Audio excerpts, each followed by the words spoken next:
Omar, how are you? Hey, I'm doing great. I'm in the car right now. I just dropped my dad off from the airport and I'm headed back home. So my signal might not be the best for the next 15 minutes, but I'm really excited about what I've been seeing with FSD. I mean, it's just unbelievable how good it is. I did some ride sharing rides yesterday, rider than I think I could have provided. The way it smoothly stops, the way it goes, the way it just keeps a constant speed, just the right speed, not too fast, not too slow. It's like I'm going to get a higher rating with this thing on than if I'm driving myself. So that was kind of, I think, an eye opening moment. And then today, just dropping my dad off at LAX, you got rush hour traffic. You got all these people in LA being idiots, just jumping out in front of you, just as I'm talking right now. Some guy jumped out in front of me and the car had to slow. It just did it completely smoothly. You know, was able to get into LAX, navigate the freeway, heavy traffic, no problem. Still some takeovers for some obvious things, but pretty incredible. And I noticed it starting to handle flashing red and yellow lights today. That was something that it was having issues with before. Now it seems to be working. And we're now seeing free trials start to go out to people. People who didn't purchase FSD are getting the 12.3.2.1, and they are getting an email from Tesla saying that the free trial has been activated. And interestingly, in this email, they're not calling it full self-driving beta anymore. They're calling it full self-driving supervised. So I think this is going to be the end of full self-driving beta. And from now on, it's going to be called FSD supervised until, of course, you don't need supervision anymore. Well, you covered everything. So I guess we'll call it a day and goodbye, everybody. Man, that was like in one breath, literally every news that came out in the last 24 hours. Omar covered it. But people are still rolling in, and it's going to take a little bit. Interesting. So, should we, um, what do you make of the fact that they're not calling it beta anymore?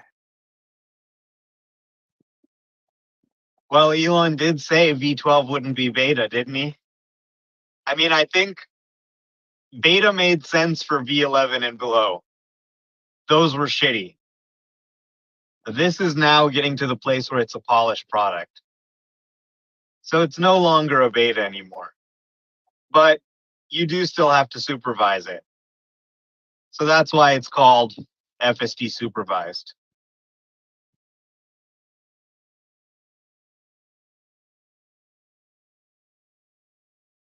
So, does it, like, from a user perspective, is there any difference whether it's being called beta or not or supervised? No, it's just a name. It doesn't change anything, as I've been trying to say. They're not taking liability. The software hasn't changed. It's the same software, just the name has changed.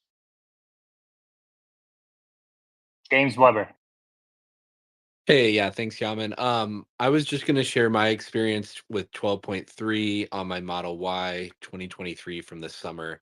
Hardware 4, it's been amazing. It's all of the things that it wasn't doing well throughout the 11 series. It's now fixed and doing those really big speed bumps. It slows down the right amount.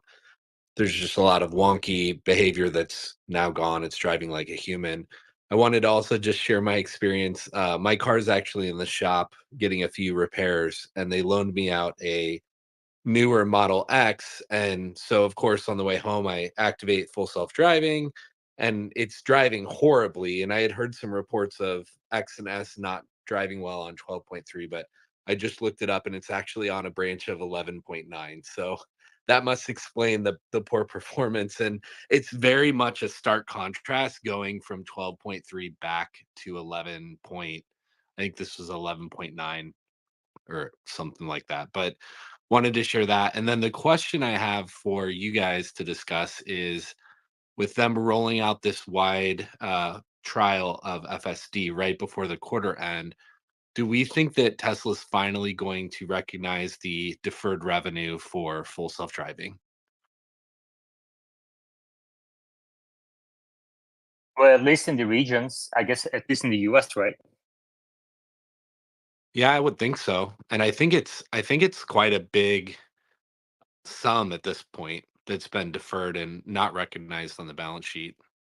I don't have the specifics in front of me, but Omar, you might know. I don't think anyone knows. Well, no, I mean, they talk about it in their 10K. They've already recognized, 60% of the revenue or something like that. So they may recognize a little bit more, but probably not even the full amount.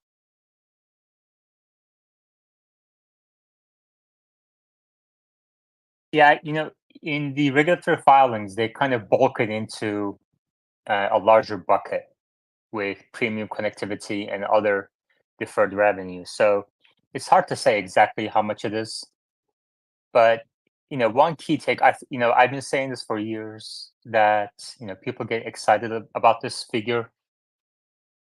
That's not, it's like, from my perspective, it's really not that important, because the real opportunity is outside of the balance sheet. We have 6 million plus cars on the roads around the world, and eventually there's going to be tens of millions of cars that are either paying some monthly subscription or purchasing upfront. That figure is in tens of billions to hundreds of billions of dollars of range, as opposed to maybe a few $100 million that they can recognize this quarter. So we're talking, people focused on this 3 orders of magnitude smaller figure, day in, day out. When are you going to recognize? When are they going to recognize? And I feel like it's just a waste of. It's like, we already collected the cash, so it's a Yeah, plus non-cash. then if they recognize it, people say, "Oh, you have to back that out." Yeah, it's a Well, not. It's a non-cash deferred revenue item. I So it's agree. really Like it's so unimportant on multiple fronts I that it's agree that it's frustrating that Yaman, people I want to agree keep that it's talking about this when no, we no. have so many other things. One more point, because I agree it's like a one-time thing that you back out. But I think at that point, when they recognize the full amount, I think that analysts are able to then see like that take rate. It actually Yeah, directly that's not true. no. Sorry. Okay. Wes, welcome. Hey, how's it going, guys? Going well. How are you?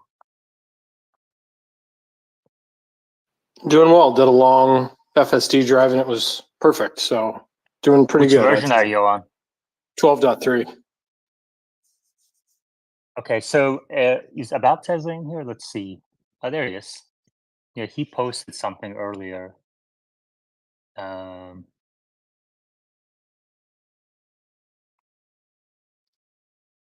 the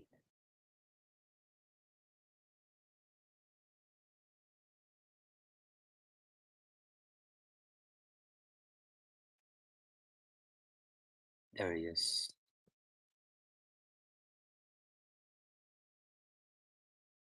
So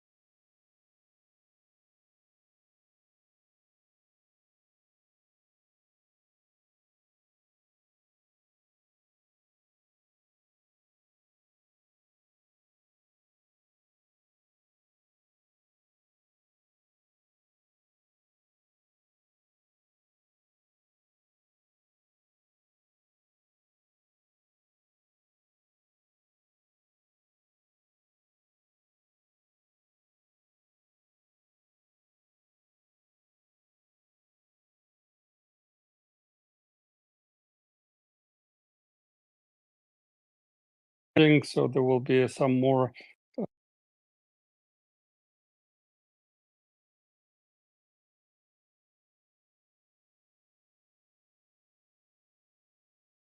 About Tesla? You got cut off. Yes, can you hear me? I apologize. I had some Yeah. connection. Okay. Yeah, so basically, it's additional customers will be added to the group with this, the free trial rollout. And second, the existing beta testers will be moved to this version as well. So it's still dynamic situation, and it's hopefully will change over this coming weekend. I expect this will go to majority of the beta fleet. Omar, are you on 12.3.2.1 or 12.3? I'm on 12.3.2.1 on my hardware 4 Model S, but still on 12.3.1 on my hardware.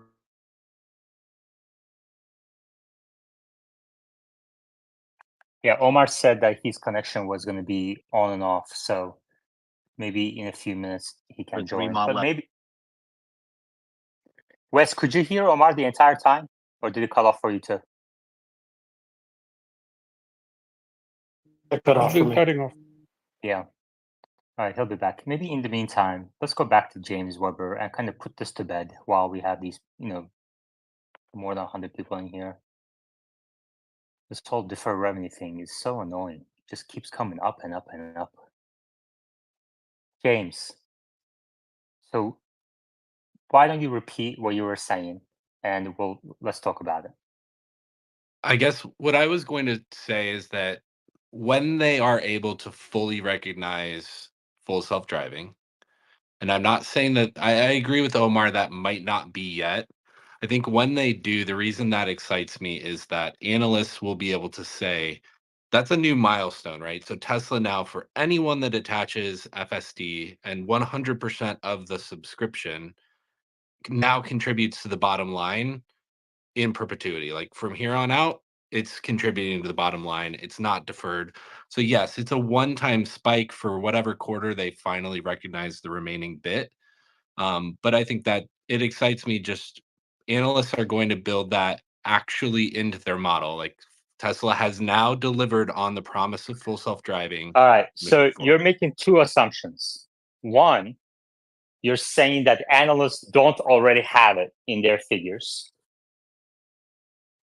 Okay. I didn't quite say that. I think there are some that do. Well, not. by That's saying correct. that analysts are going to do it, you're implying that they don't already do it, right? It's just simple. I think that there corollary. are analysts that don't currently. Yes, I'm not saying 100% Okay. or But 0%. but you're assuming that those analysts don't incorporate FSD into their forecasts because of the deferred revenue situation, not because of technology not being there right now. So those are two different things. And what I'm trying to tell Those you, are intrinsically linked, though. they're not. Not as much as you think. Not as much as you think. The deferred revenue distinction is purely an accounting term. Okay. Yes, It's I work for a services company. I understand that. Are you in accounting? Not in accounting, no. But Okay. So why don't you explain to us how deferred revenue works then? yeah, so with the deferred revenue, you have different milestones. So say it's a services delivery project, you have to deliver on those milestones when you have a project. It's the same thing for SaaS. So once you basically take the revenue, you have to hold it. You can't recognize it until certain milestones have been hit. So as Omar said, once you've started to hit certain milestones, so like Tesla has the ability to drive on the highway, and that's not a beta anymore. It does that. So they can recognize a certain percentage of the revenue. And then once all the milestones are hit, you have to recognize it in that quarter that you've decided. Yes, there is some leeway. There is, especially for SaaS, there's a little bit of gray there. For services, it's much more it's required, like ASC 606 compliance, that you have to recognize the revenue in the quarter that James, was. you're getting. Let me ask you something. Let me ask you this way.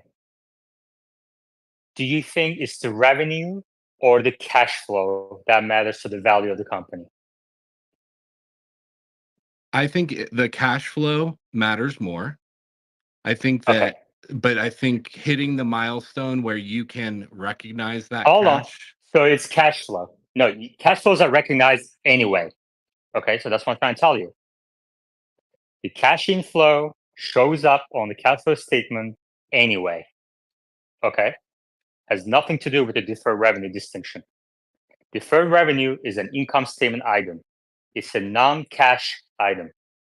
Okay, and literally DCF stands for discounted cash flows.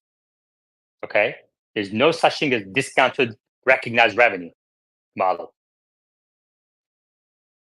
So the cash flow is recognized anyway as customers pay to obtain the software, whether it's 2017, 18, 19, etc., whatever quarter they bought it in, that's where you're going to see that cash flow. There is no customer on earth that is analyzing Tesla's income statements quarter by quarter to see if Tesla recognizes revenue when they're deciding to buy FSD. Okay?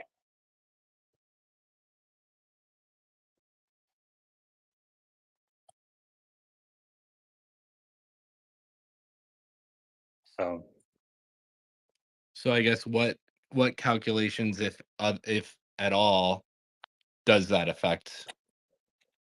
The only thing we should worry about in terms of the value of the company is take rates.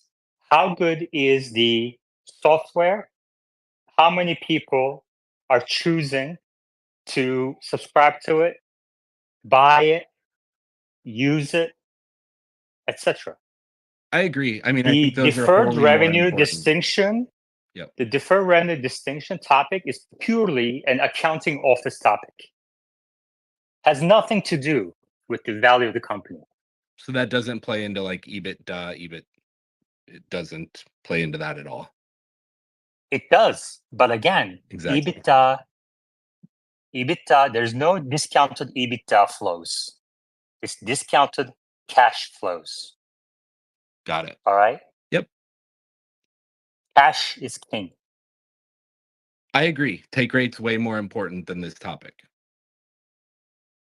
This topic is not important. Zero importance. Zero.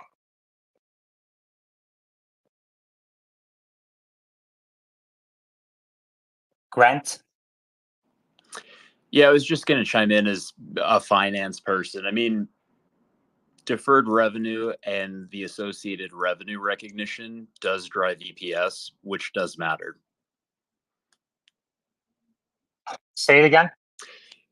The decision to recognize revenue and bring down that deferred revenue balance is a big driver of EPS, which is a pretty EPS is an income statement item. I know. Right? I'm a professional investor. I understand. But does EPS drive change discounted cash flows, Grant? No, it doesn't. I agree that cash flows are there important. You go. I'm just saying I feel Dude, like you're there is no discounted EPS model. There is only discounted cash flow model for a reason. That's true, but people also, all I'm saying is like, yeah, cash flow is super important. EPS is definitely an important metric for I this think business that as well. The people who are so focused on this EPS or deferred revenue stuff should check themselves and kind of think about where they stood in the deferred tax asset conversation and how people would go about that. Our PE is so high, but once we recognize the deferred tax asset, it's going to drop, blah, blah, and it's going to drive the stock higher, blah, blah, bullshit. And that didn't happen. Why? Because it's a non-cash item. And so is this. I mean, yeah, just agree to disagree. That's fine. I agree that the tax thing isn't as important. You can't agree to disagree on a fact. This is a non-cash item. Goodness gracious, guys. EPS matters. Agree to disagree.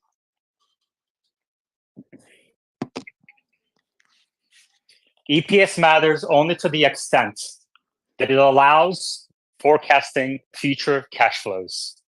neither deferred tax asset topic nor deferred revenue decision by management discretion helps forecast future cash flows. I would disagree in part because, like, philosophically, what deferred revenue Oh my represents. God. Huh? Okay, let me ask you this. Which one do you think? All right, just finish what you have to say. I want to move on. Yeah, well, just philosophically, deferred revenue represents something you've collected cash for, but you haven't delivered the service on. So if I started a company, said I'm going to deliver a rocket that gets you to Mars, collect $1 billion for it on day one, I have fantastic cash flow, but I haven't earned anything because I haven't delivered anything. So to the extent you have deferred revenue on your balance sheet, it means that you have an obligation to do work that costs you money. In the case of Tesla, they are spending a ton of money working to deliver the product that they began collecting cash on, years and years ago. So it is relevant because it does impact the forecast, even if they haven't, even if it's not relevant to the cash collections that they're anticipating going forward. It does not cost money. It does not impact the fact that the CFO today says, actually, by the way, it's not even the CFO. It's literally like a CFO, the auditor, etc. So you're telling me PricewaterhouseCoopers partner has some sort of impact on FSD take rate in the future? I think your grievance is with GAAP accounting more than me, so that's fine. Dude, oh my gosh. So why don't you give us a little background in your professional background? Just give a few sentences on your professional background. I've worked in private equity and venture capital for most of my career in tech. What did you do for them? I'm an investor. Okay, but what were your roles? Like, I build models. Which department? I build models and decide how much we can pay to buy companies. I help them with debt financing. I am a finance person. You're a finance person. Okay. So you build discounted cash flow models. Yes. And how does EPS play into your discounted cash flow models that you build for venture capital firms? It doesn't. Exactly. Exactly. Yeah, I guess on that one, I agree. Exactly. I mean, there's no doubt EPS going up is good, but they've sort of already gotten credit for it when it came through the first time. So if they say, "Oh, we had a little bit, we had a beat on net income, but it was actually driven by a revenue recognition event," then people say, "Okay, let's just back that out and get the true earnings of the business." But what's even more significant is that any future purchases are then recognized at the higher rate.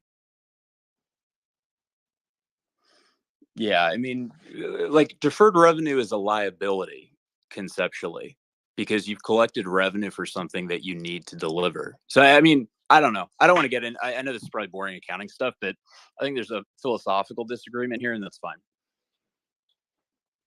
There's no philosophical disagreement. There's a fact that deferred revenue recognition or deferring of it has no impact on cash flows. It's purely an accounting, non-cash accounting topic.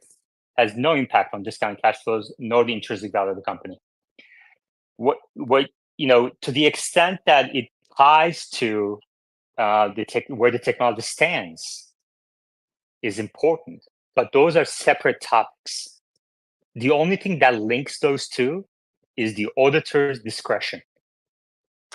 Deferred revenue is a future performance obligation. It means that you have a liability on your balance sheet and you need to do work to deliver a product or service. I don't expect to convince you of anything, so I'm just going to go off mute. It's cool. I agree with what you just said, but it's irrelevant. A few $100 million of deferred revenue on Tesla's liability side of the balance sheet has no impact on intrinsic value. Some people may disagree with you. The problem is you guys are coming up here and wasting half hour on this topic, leading people to think that the recognition of this deferred revenue is going to matter. And let me tell you this. Another indication that this topic is so immaterial is that Tesla doesn't even disclose the number that recognizes every quarter because they don't have to. Why? Because it's not material. If it was material, they would have to disclose it. They don't break it out. actually, They bulk it into some sort of stupid bucket that has premium connectivity, supercharging, all that other stuff. No one knows what the actual number is outside the company. And if it was indeed material, they, according to your precious GAAP rules, they would have to disclose it. if autonomy revenue was material, do you think they should be disclosing it? I mean, do you think that that's an important part of Tesla's business model? They don't have an AI line item in their financials. So the same argument to me makes it seem like, oh, AI is not an important part of Tesla's business, so they don't disclose it. How would you respond to that? So you clearly haven't worked with an auditor before. You were not an auditor in your career before, were you? No, I was a PE investor. Because there are materiality thresholds when it comes to revenue, net income, etc. And it's not even close in the same order of magnitude of what matters to the investors. It's not even close to being required to be disclosed. Because the AI revenue is so low? Is that your claim? Deferred revenue is extremely low, yeah. Well, I'm saying AI must be low enough that it doesn't hit any of those materiality thresholds too. Like FSD just isn't an important part of the business. They sell cars and energy, and that's what they report on. No, you're changing my words. No, AI, I'm just taking the same concept listen, and throwing it back at you. Listen, AI, no, you're not. It just shows your lack of understanding of what we're talking about here. We're either talking like historical or intrinsic value in terms of future cash flows. In no way I'm saying AI or FSD or Optimism, etc., are not important to intrinsic. I've said it many times here before, and I know you just followed me, refollowed me because you haven't been coming to these spaces, etc. But as we discussed here many times, every single day almost, Optimus is more important to Tesla's future than any other business line. As Elon has also said, that everyone in this space agrees. I know you kind of just like stumbling upon here and talking like, oh, I'm a venture capital investor. I know this better than you do. Let me tell you my mind. Bullshit. But what I'm saying is that in this recent quarter and in recent years, we're talking a few $100 million that they're going to recognize, non-cash. In the grand scheme of things, hundreds of billions of dollars of future revenue that's going to come in from FSD, robotaxis, etc. 3 orders of magnitude off in being even a topic in this space. But I'm just letting you guys come up here and speak your mind, because I just wish that we can get to a point where we can put this behind us. But I'm fine with that. I mean, the only thing I'll say is that you're calling things facts that are opinions, but that's fine. Which part? I'm sure you have other things to talk about. I don't really want to keep doing this. What am I calling opinion that is a fact? I don't know, the whole thing about deferred revenue not mattering.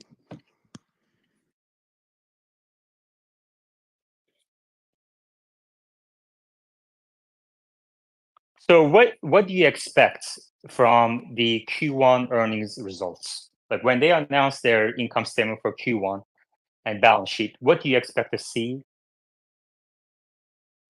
I don't have a forecast. I do follow the one guy, Troy Tesla, who has his deliveries at like 400 now. I mean, it'll be interesting to see. No, just in terms of deferred revenue. Just in terms of deferred revenue.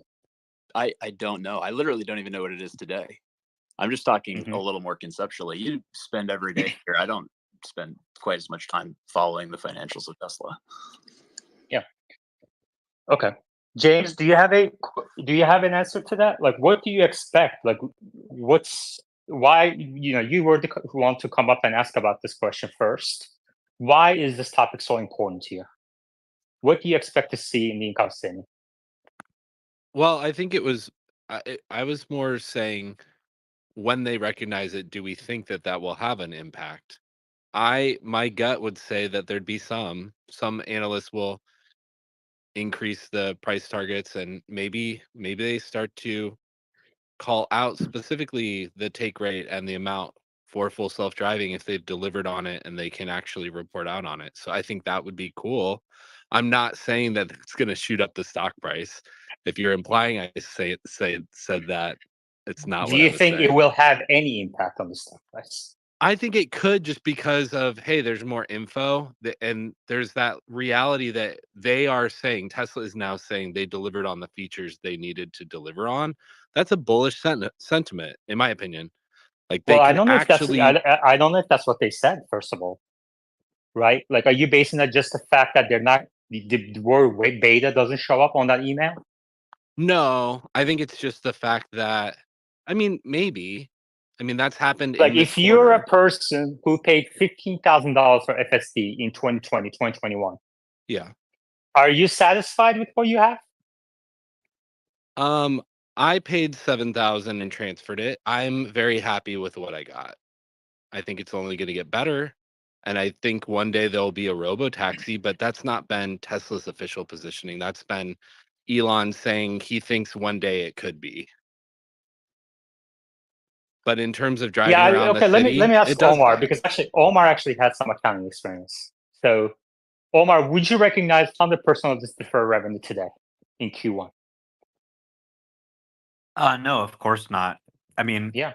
they defer a portion of the revenue of the car just for future software updates. So as Right. the updates come in over its lifespan, they start to recognize that. So you're never going to recognize 100% of it, but I think last we heard they were at like 60%. So you could Right. definitely go to 70, 80, I think. Exactly.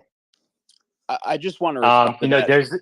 There's Sorry, go the ahead. fact that, just one sec, there's the fact that you still have to keep your eyes on the road. Like, is it really full self-driving still? Can I close my eyes, sleep, sit in the back? So maybe that's the position they're going to take for 100% recognition. Grant? I was just going to say, to James's point, I do think that recognizing revenue could have I don't know how material, but definitely an impact, a positive impact on the stock, because every dollar of deferred revenue that they choose to recognize will fall more or less straight down to net income, and it'll increase their EPS. So, I mean, having a higher EPS number on balance is a good thing for the stock. It feels You simple don't in my even mind. know I the hear you. number. You don't even know the number.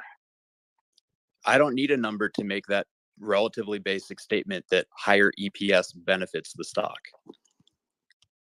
That's not necessarily true. So I think you're stating opinion as fact right now. Okay. I mean, agree to disagree.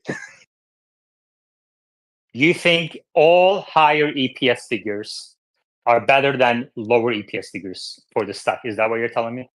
I think you're trying to take a basic statement that I made, which is, if Tesla reports higher EPS next quarter, the quarter after, it's probably better than lower EPS, and trying to make it You some just kind of added universal probably. statement. Like, look, You it's just a pretty added probably, and then you added quarter after quarter after quarter.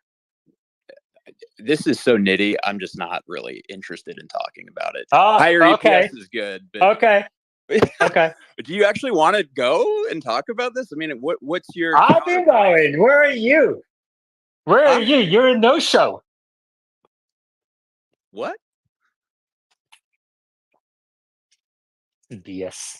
Go back to venture capital. So in Q4 2022, Tesla recognized $324 million of FSD deferred revenue. And they said in the footnote, this pertains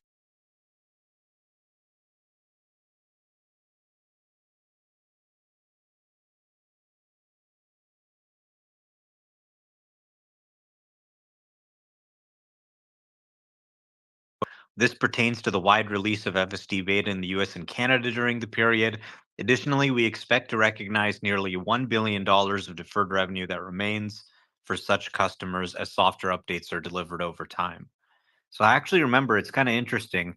They were supposed to recognize a little more than they did, but they ended up kind of keeping it at a lower level of recognition that we expected, which was kind of puzzling at the time in Q4 2022 when they did the wide release. But now we also know from Isaacson's biography that they started work on FSD 12 in December 2022, and they kind of weren't sure if it was going to work or not, but they decided to try it. So they may have decided, maybe, okay, there may be some future updates coming, so let's recognize less of this.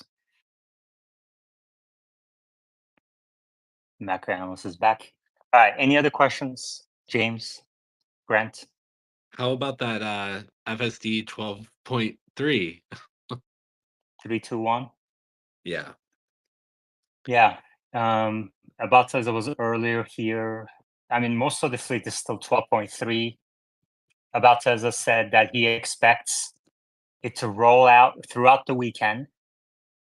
And I mean, that is the free trial, right? So, I mean, I think there's a few coffee bets we can make here on the free trial. So, what did Tesla do so far to let people know they have a free trial option? They sent an email, right? Anything else? Well, I think they got the update for those folks that weren't already on 11 and didn't have Is it. About hadn't Tesla in purchased here? it. He has all the experience with this data set. Maybe he can tell us about how long it takes usually for people to update their vehicles. You know, they have to connect to the Wi-Fi, right? I think Sawyer was saying they should push it out in cellular. There he is.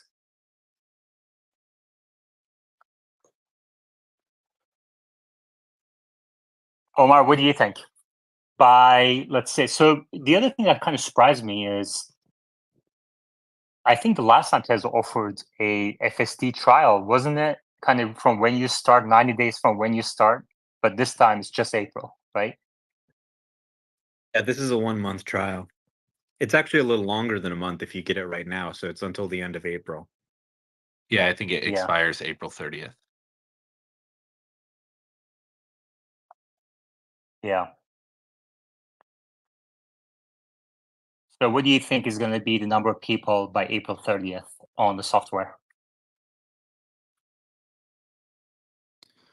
1 to 2 million. Do you think more than 1 million people will be using FSD by the end of April? I mean, it could happen by the end of March. Yeah. Like, if they're saying, okay, end of April, that means they're probably going to send it out to everybody this weekend, right? Unless they keep sliding the date or whatever.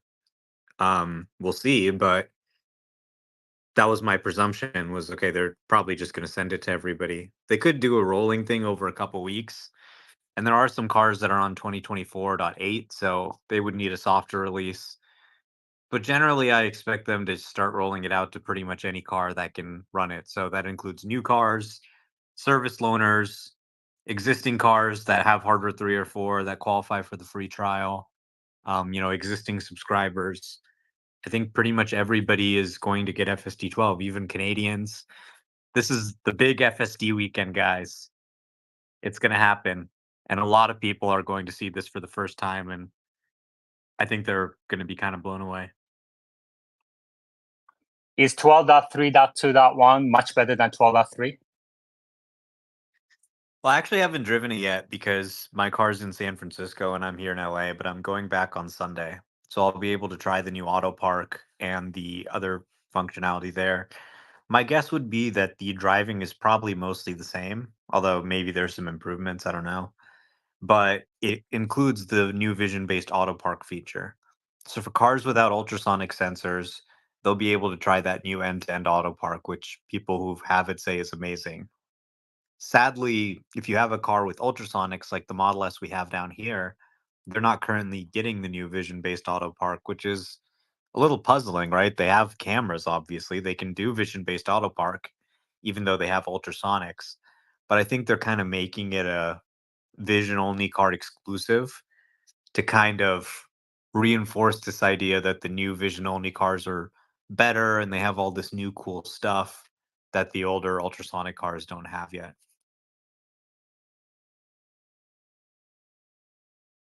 Any questions, comments? Please request to speak. All right, so should we do a coffee bet? You said 1 million to 2 million people will be on FSD by the end of April.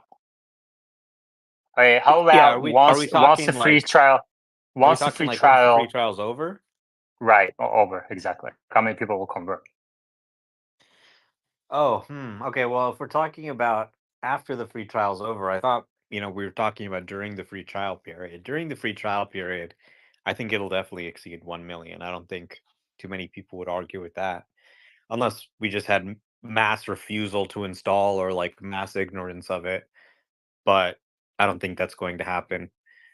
So afterwards, I could see it going to, I would say 800,000. I would consider that a victory. So doubling the user base.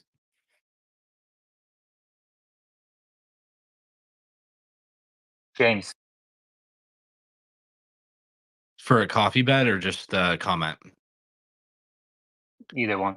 I was just going to share my experience with 12.3. I think the thing that I've noticed that's most improved on kind of dense urban streets of Chicago, that if someone got that 90-day free trial and they tried it and were on the 11 series and thought it was kind of robotic, not worth subscribing, to now maybe they get this free trial.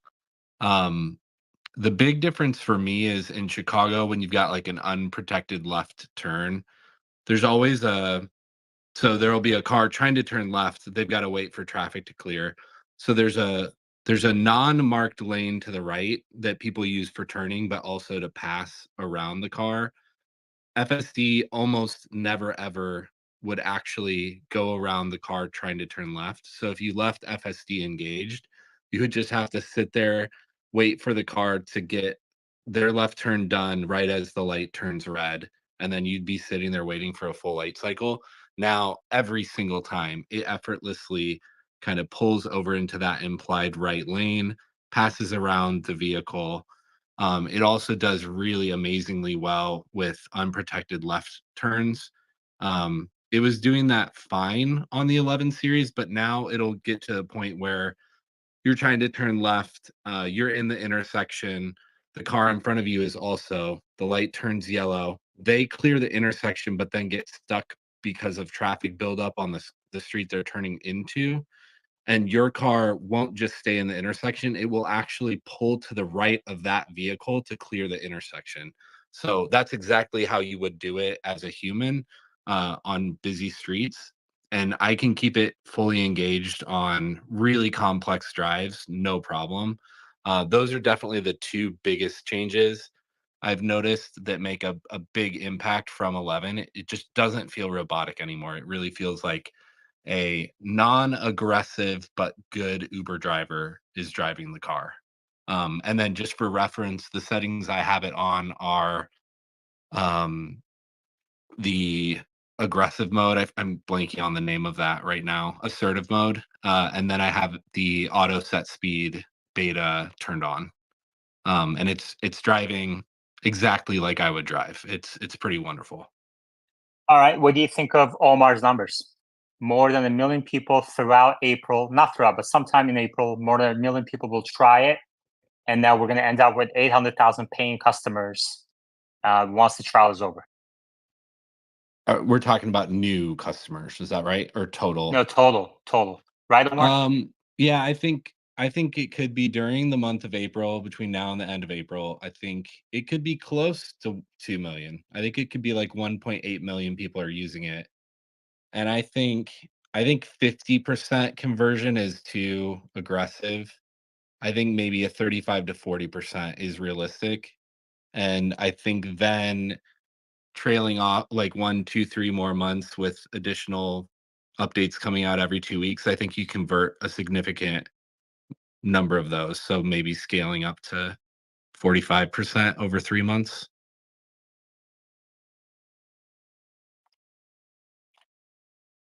Omar? So we heard on the last earnings call that they have 400,000 users. There's about 2.2 million Teslas in North America. Let's assume about 2 million out of those are FSD compatible, meaning they have hardware 3 or 4. So 2 million FSD compatible, 400,000 already have it. There's about 1.6 million Teslas that can run FSD but don't have it. So you send out 1.6 million free trials.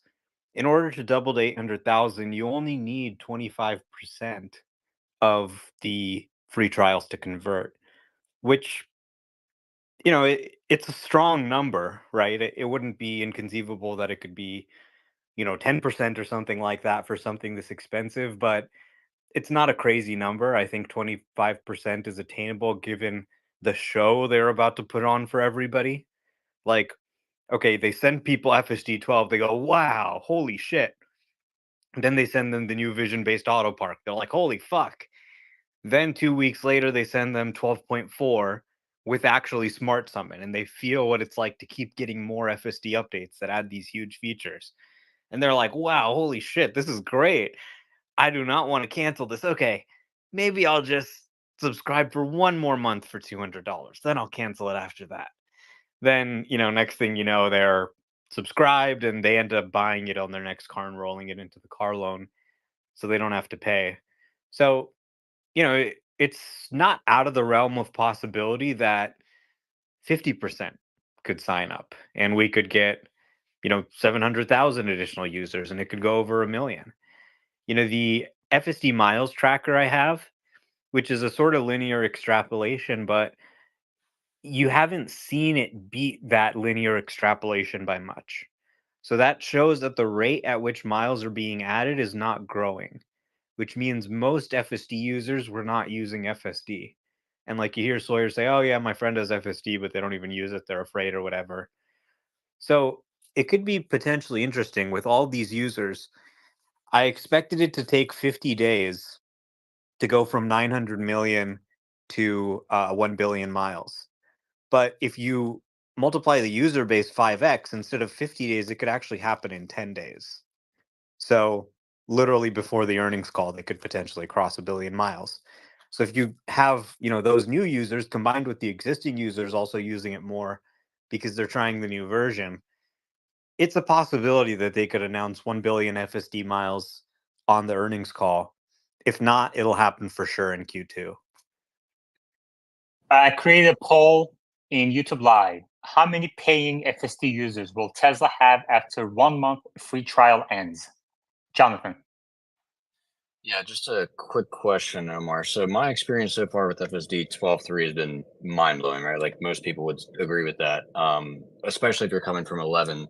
The only thing I've noticed is a bit of regression in highway driving. How much of that have you experienced, A? And B, how much of that do you think might affect people wanting to subscribe or even purchase if the highway driving seems to be a little bit iffy compared to the city stack? Because for a lot of my driving here in Southern California, at least in traffic on a 3 to 4 lane roads, it usually goes right to the freeway stack, it seems.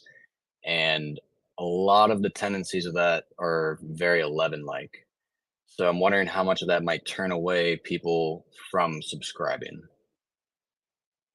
Well, I mean, it is 11 like because it is actually the stack from 11. They haven't moved the highway stack over to end yet. So they've made some minor changes to the highway stack to get it to behave more like 12. In my experience, I've really liked those changes.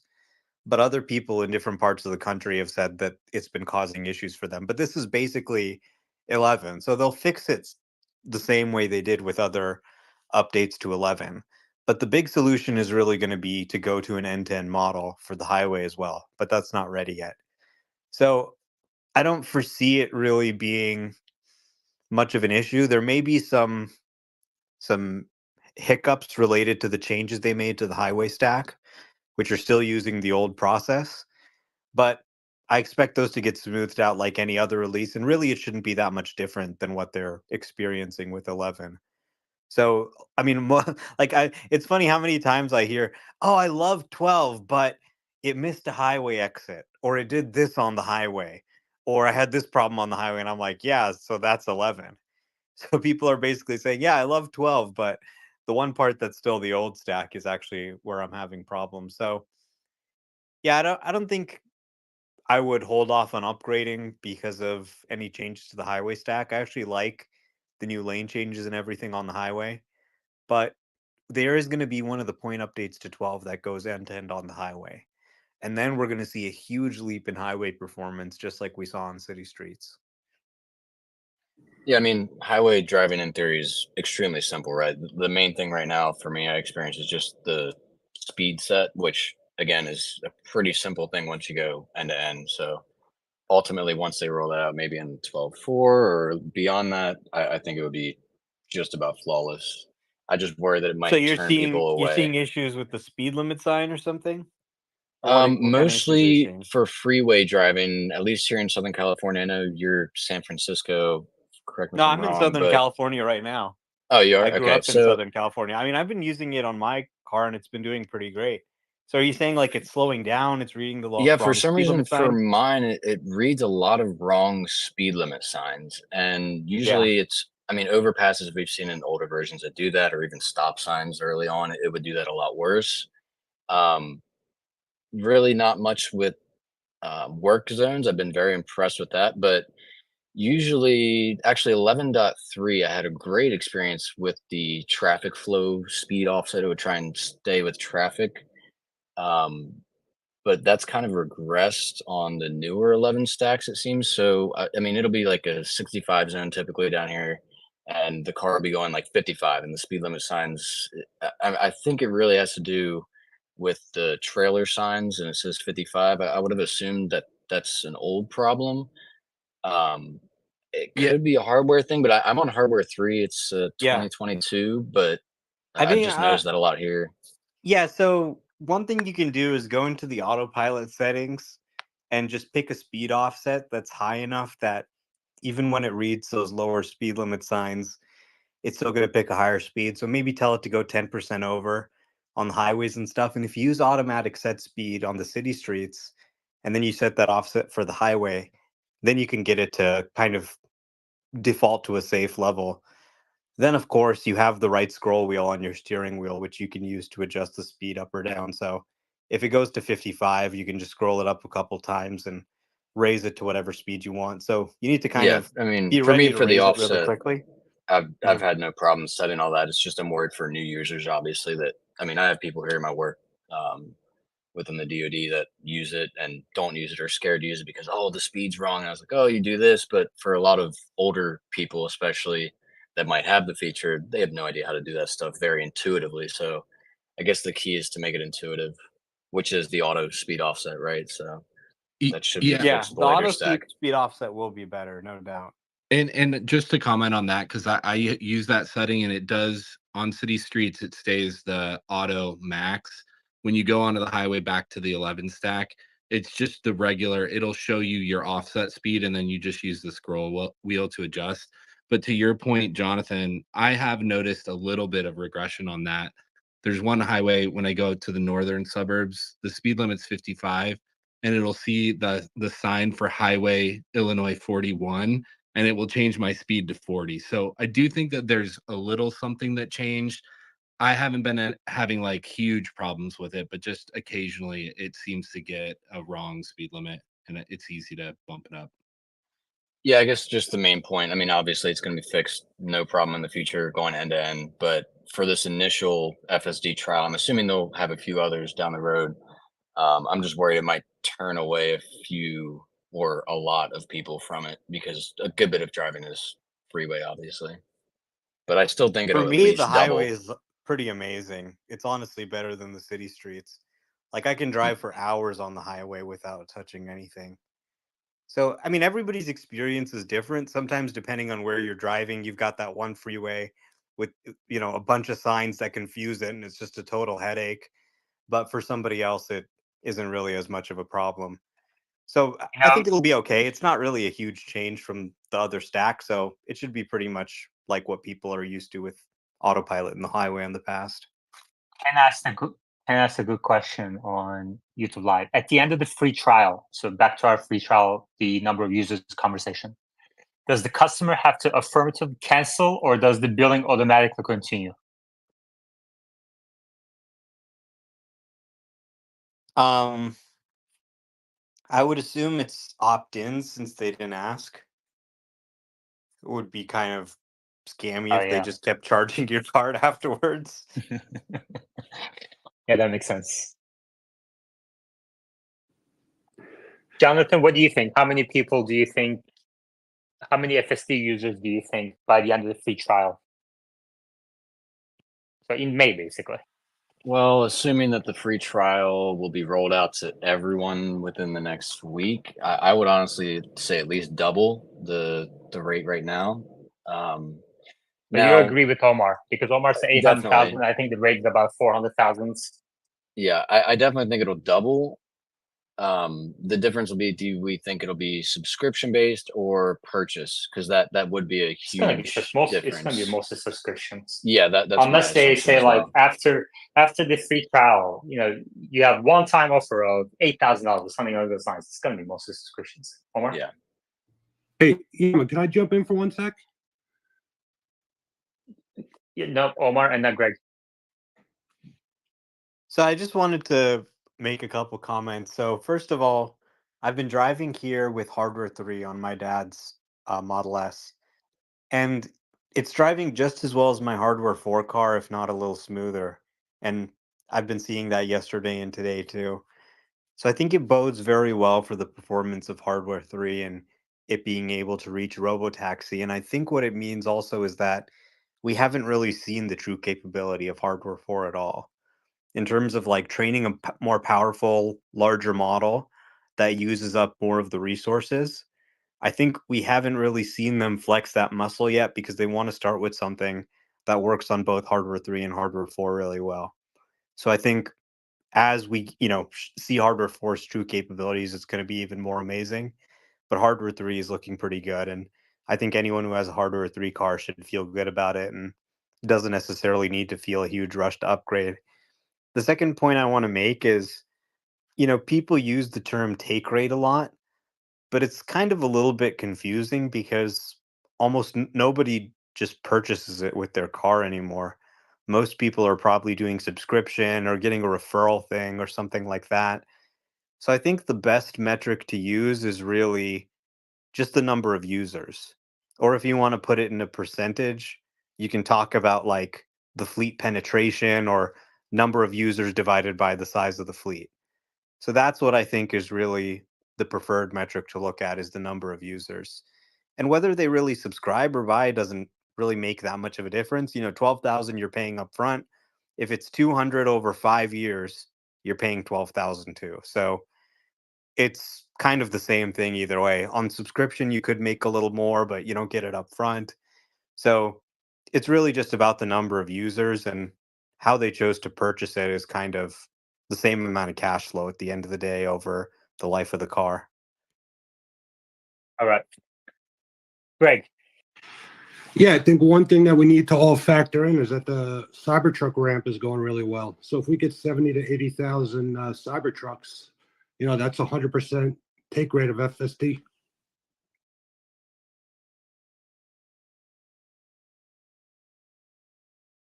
That is a Right, but good point. FSD is not on Cybertruck right now. Unless if you're saying that it's Yeah, going to come to Cybertruck. but they're still paying for it. The package is included, so they're going to be FSD users forever. Yeah, so that's another 70 to 80,000 users. If they get 80,000 Cybertrucks sold, that's 80,000 people who bought FSD.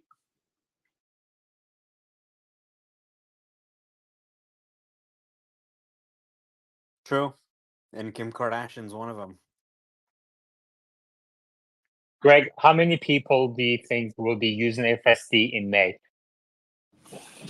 I think everybody's too optimistic on this. People get something for free, and then they're going to think about it before they pay $200 a month. So I think if they get another 250, 300,000 users, that'd be a win. But I think over time, it's just going to keep. We're at the foothill of this. We're at the very beginning. So whatever it is, it's just going to keep getting better and better. But for May, if we picked up 250,000, I would think that would be a win.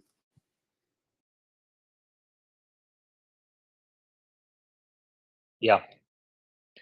So do you want to bet Omar? Do you want to do a coffee bet with Omar on that? He says 800,000. You say about 700,000. Split the difference. Make it 750 threshold. Above that, Omar wins. Below that, you win. All right, you got it. But I'm rooting for Omar because I'm all in on Tesla stock. But yeah, I'll take that bet.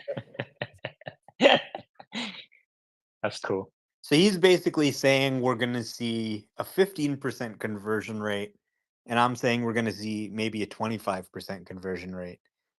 Both on kind of the low end of the scale, but of course, with a product of this price, you don't expect a high conversion rate. Well, the thing but- is, you're making an assumption here, Omar, that every single person will try free trial FSD, and I think that's a big assumption. Most people, I mean, not most, but some people won't even know they got the email. It's not only that, it's some people are going to try it, they're going to love it, but they're not going to cough up the $199 a month. And then they're going to go on some big summer trip where they have to drive 1,000 miles late at night, and then they're going to sign up again. So whatever we get in the beginning is going to be good, but it's just going to improve as the year goes on. The software is only going to get better. People are only going to know about it more, and it's going to keep going up. Yeah, exactly. Exactly. I So mean, how many people? Tesla owners, they install software updates. They see the thing, they install the update. It's going to pop up right on their screen when they get in the car. It's going to be hard to miss, right? You saw Elon. He really wants everyone to try this. If you take your car to service and you get a service loaner, they're installing FSD12 on those. Someone already told me they had FSD12 on a service loaner. Same thing with if you're, going into taking delivery. They're making sure you have the software. They're forcing you to go on a demo drive. So they're trying to make sure people see this, and that's going to extend to the software too. Is it going to be 100% of people who receive the trial? Obviously not, but I think Tesla is pretty good. I could see it being, 70 to 90% of people who receive the trial actually try it out and use it. And then you have to remember that generally these are relatively affluent customers.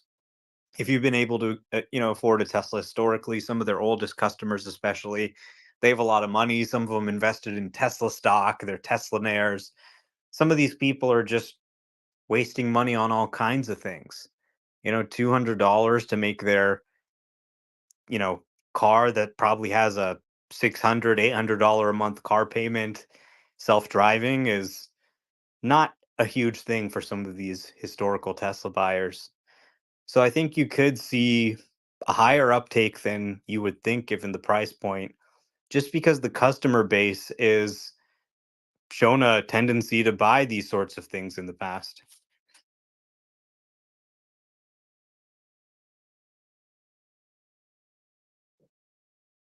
All right. So, do you guys want to do the coffee bet or not?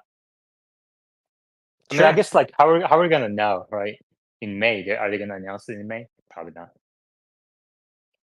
They're Yeah, probably they gonna announce probably 1 announce it. million. They might probably announce it like the 1 next quarter. Yeah. Or they might do like a milestone, 1 million users kind of thing. Greg, so but you're pretty bullish, obviously. I mean, you're all in Tesla investor, and you think that the number of users will continue to increase throughout the year. Where do you think it's going to be by the end of the year then? Well, I mean, if we're 400,000 now, you figure we got 80,000 Cybertrucks, that's 480, plus another 250, that's 730. I think we could get to 900,000 by the end of the year. But it's just going to keep going up. The software is only going to get better. So I'm not too worried about it. I just want to see it. I just want to see it moving in the right direction. Yeah, that's very good. Very good attitude. What's your professional background, Greg? I'm a financial advisor. Gotcha. Mm. Gotcha. And you're what? Okay. That's really good. Yeah, I'm all in on Tesla stock for myself, not my clients. Right. Are you in touch with Bradford Ferguson, who's also a financial advisor with clients? No, I've seen what he does. Brad does a real good job. His practice is a little different than mine, but he's rock solid for sure. Oh, gotcha. But and on that version 11, I agree with the previous speaker that it's there's a certain few things I could do it that I could trick it. As an example, if you're driving down 70 miles an hour in the middle of a highway and somebody has like their left blinker stuck on, if you drive up next to that car and put it on FSD, it gets confused. It doesn't know what to do. Should it go fast? Should it go slow? So there are some quirky things that the software is still getting hung up on. But I do feel like they are like injecting some features of version of 12 into 11, if that makes any sense. I could feel it getting better, but it's still quirky in some exact circumstances on the highway. Yeah, I've been saying that too when I was testing 11.4.9. So I totally understand what you're saying. But 12.3 is much better. I mean, that's it's definitely much better. Here's a question for Omar. So, if I'm on the highway doing 70 miles an hour, I'm on version 11. But if I'm on that same road and I get stuck in traffic like a mile later and I'm only going 10 miles an hour, it seems to switch over to version 12, where all of a sudden it can navigate through traffic human-like. So is it based on the speed that you're going, or is it based on the road? It's based on the road. So even if you get into stop and go traffic, it should still be the highway stack. Also, it looks like FSD 12 is continuing to roll out. Some people on 2023 branches are now getting upgraded to 12321, which has the new vision-based auto park. Can I speak to that? Like, my car's in service right now, and I just looked at my app.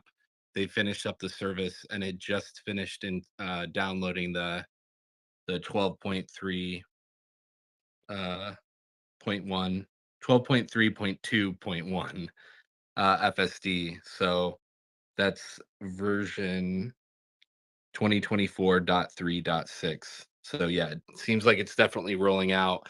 And then the one last thing I wanted to share about my experience with 12.3 that I forgot to mention earlier is I have an extremely narrow garage. It's like there's enough room for about an inch on either side of either mirror. And FSD has never been able to pull out of my garage.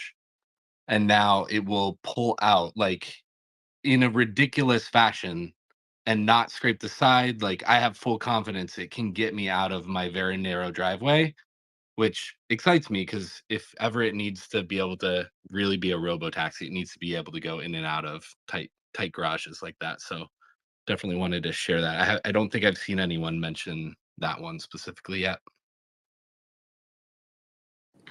Here's another point on how they're going to get FSD customers, I think. So the free expiration is going to end in April, and then there may be a little bit of a lull. But then we're going to have Memorial Day weekend. So knowing Elon, he's going to say, hey, you're going to be stuck in traffic this weekend. Everybody gets free FSD for the weekend. So these promotions are just going to go on and on and on, and adoption is going to go up and up. It's just going to take a little while. But, I could see every time there's a holiday where there's expected to be a lot of traffic, he's going to give out free FSD.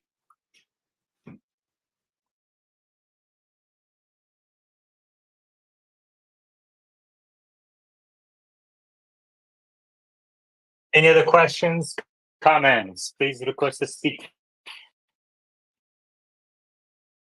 I have to go to a birthday party tomorrow. A 3-year-old. What should I get him? I gotta get the gifts. Get him FSD.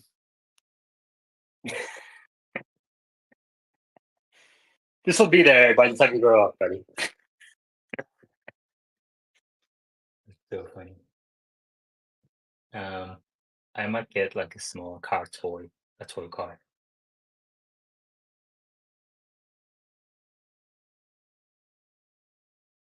We have a new speaker coming up.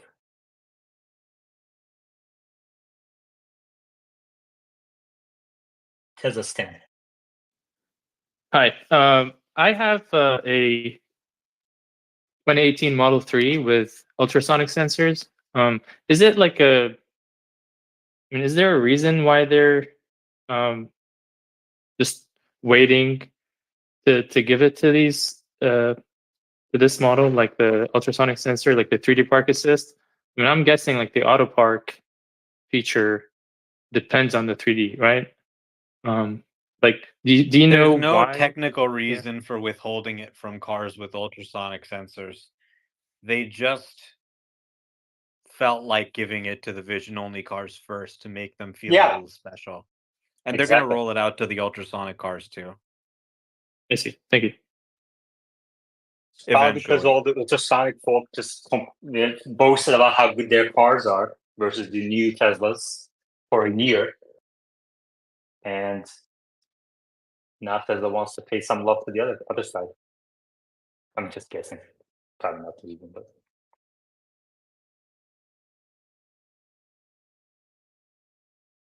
any other questions?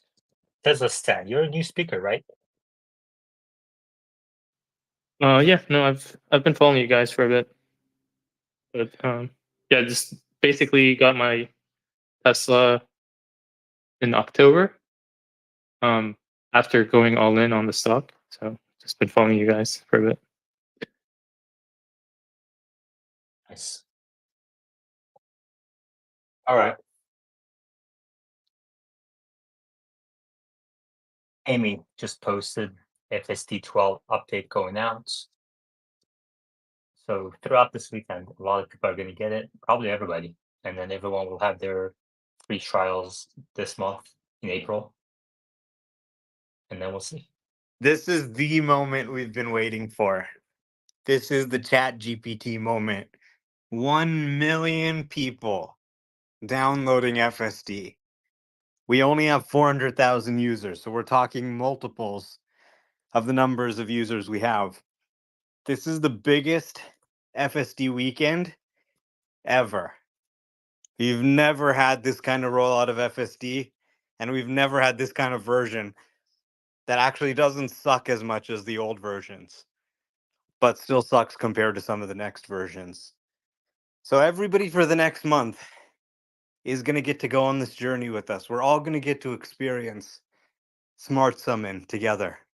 Our car being driverless for the first time. So it's going to be a very fun month, and it's going to be a very good weekend. So all weekend, you're going to see people going, holy fuck, I just got this free trial of FSD 12. This shit is fucking insane. Oh, sorry. Did you get the background noise? What I'm background noise? shaving. No, I didn't hear anything. In honor of FSD 12, I'm shaving my 6-month beard, and I'm Turkish, so 6 months of beard is a long beard. This is the longest it's ever been. So I'm going to make Omar co-host while I do this. I'll still be listening. And no hands mode. Edward? Yes, can I just ask a question or later? Yeah, no hands mode. Go ahead. Okay, sorry, I didn't know. No, I was reflecting today on something about Robotaxi, and I wanted to give Tesla the benefit of the doubt, like imagining they succeed in 2-3 years from today in delivering Robotaxi. So I was wondering, if we imagine a big city like New York or San Francisco, in which there are a lot of cars that are Robotaxi enabled, I can imagine Tesla being one of the successful OEMs, but like ChatGPT is not the only LLM model we have today. We have several others. So let's imagine there are other 2 or 3 OEMs that succeed. Which is the marginal profit for a car that is operated like a Robotaxi? Because if it becomes so massive and so the scale becomes huge, there will be so many cars that the car sales business will decline. Transport will be the cheapest commodity we can imagine, at least for city centers. So probably if you have to go like 3 hours a trip, you will need your own car, maybe. I don't know. So is not the Robotaxi the first threat to the traditional car business? Everybody's saying, Yes. "Oh, the car will work for me," but there will be so many cars that the profit you will make with your car will be so low that probably you would sell the car at the end. So just that.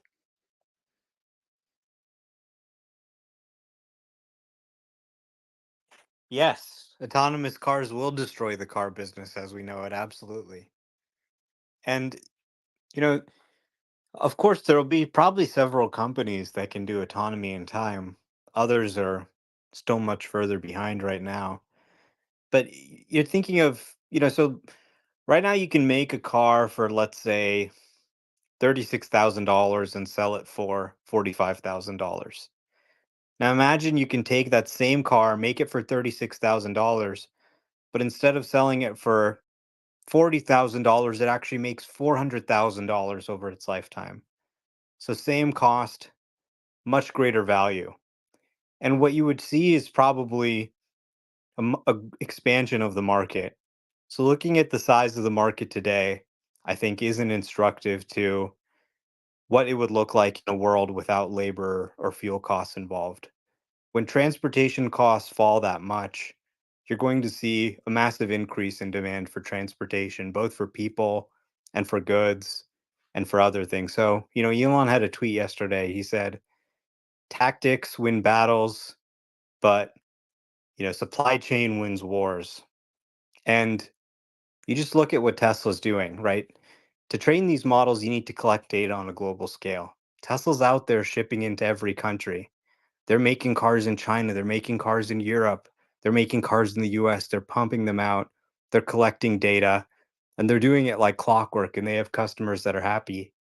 Even companies like BYD that have been super successful in ramping up production, as they try and export their cars around the world, they're seeing, moldy cars in Europe because they're not familiar with shipping yet. They're seeing quality problems, things kind of falling apart in Australia. People can do it. We know the formula to make an autonomous car, but it's going to take a long time to sort of build up that logistics, that infrastructure, those chargers, the software, the vehicles, the hardware. It's not just something you can do on your computer like with ChatGPT where you just train on the internet. There's a lot of real world infrastructure that goes into it. And I can't think of another company. Edward, you have to stay on mute when you're not talking. It dramatically reduces the sound quality for everybody else. The simple rule: when you're not talking, mute yourself. When you're talking, unmute yourself. It's not very difficult. Okay, sorry, I didn't know. Sorry. Yeah, understand that, Omar. But so the 400K you're mentioning are for the car owners for Tesla, because it's impossible that every car earns 400K per year. It's simply impossible. So No, not someone, per year, over the life of the car. So, whatever. So give it a 10-year life or something like that. So that would be, $40,000 a year. well, for example, in Italy, in Rome, there are 10,000 taxi drivers. Each one of them earns 10,000 gross per month. So how can we imagine a car making more than this? Actually, the cake will be split among many, many, many cars. So it will be less than 10K per month per car. And so it will be a commodity. Like you will earn pennies compared to a fleet operator like Tesla, for example, that maybe can make some money. But the story that car owners will make their Tesla be profitable, to me, looks a bit stretched. If transport becomes a commodity, it's impossible that everybody gains from it. Either Tesla gains or the Tesla owners. Look, you are simply lacking imagination. Now, let's just do some simple math here, right? It's about $30 a mile, right? So if you just assume $30 an hour, it should be able to, I think, in about 55 days, make $44,000. So depending on utilization, depending on where you are, it could even be much higher than that. Of course, you'd assume that when labor and transportation, labor and fuel come out of the cost of transport, the price is going to fall. But what you're not accounting for is the fact that as the price falls, demand is going to skyrocket. People don't travel as much as they want to because it's expensive and because they have to take the time to focus on driving. If they didn't have to do that, people would be, in the car going places a lot more, right? So there's additional demand that comes from there. People actually abandon their cars, abandon their insurance, and move into this new ecosystem. Demand for goods and services, shipping, also skyrockets. Other use cases we can't even expect. There will be a car driving around that's just a pizza oven making pizzas, doing other things. So there's going to be all kinds of demand increases, and we're really going to need to actually build more road infrastructure to handle this additional demand. That's why Elon's looking at like the Boring Company, for example, because one of the best things you can do is just dig tunnels under the city. And if the car's driverless and it's just sort of like backhaul capacity, it doesn't really care about seeing the sunlight or whatever. So you just move those excess cars through tunnels. So basically, the market obviously is going to evolve over time. It is going to be commoditized. But you have a situation right now where we have 1 billion cars and only a few million of them can potentially be driverless capable. So it will become commoditized over time, but the market will grow to many times the size of the auto market today. And it's going to take time to basically replace those billion cars with cars that can support driverless operation. Yeah, I didn't think to that. The demand expansion, indeed, it's quite relevant point, especially if you want to have your goods delivered on time. You want to go out in the evening. You don't go out because it's impossible to plan it. Yeah, so sorry for that.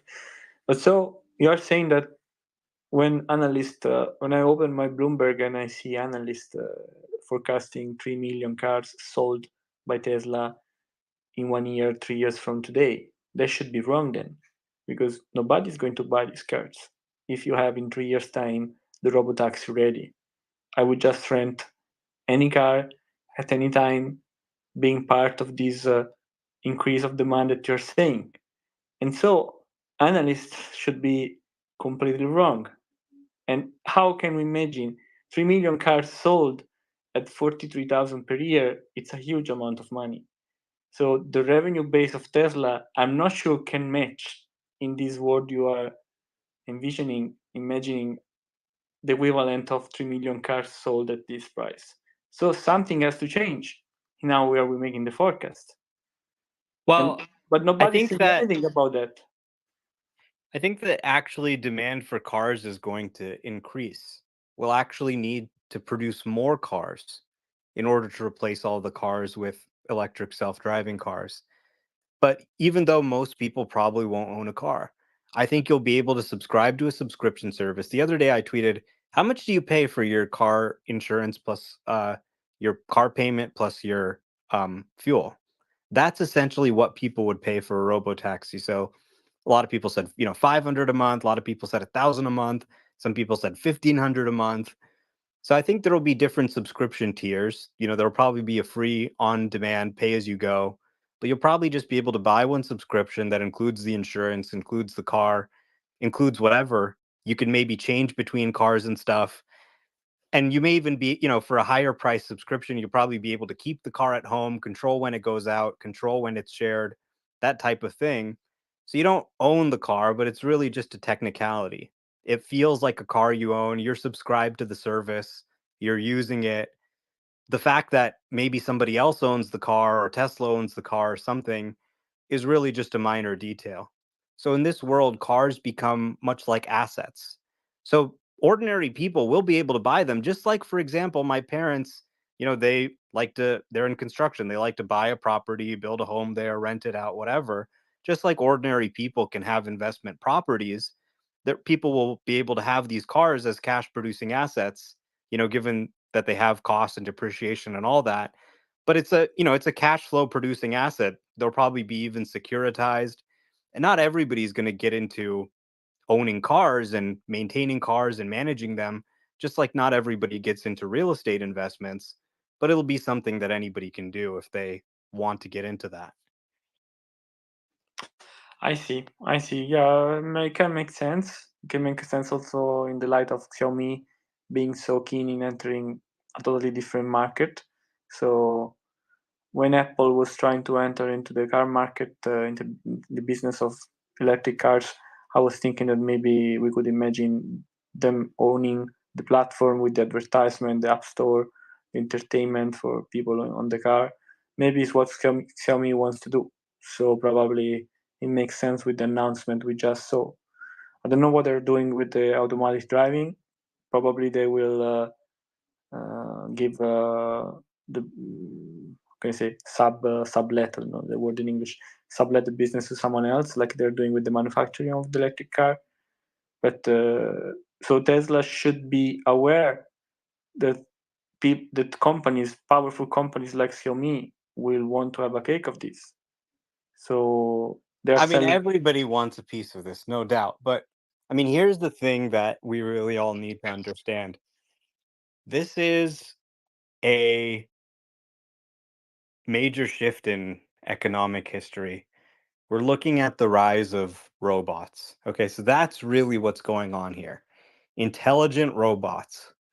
This is a market that's emerging that's going to be, I think, probably at least 10 times bigger than the smartphone market by revenue. Everybody's going to have multiple of them, and it's going to change the way we live.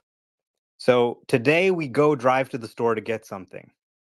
Tomorrow we say what we want and the robot goes and does it for us. The robot performs this task for us potentially if we don't want to do it ourselves, right?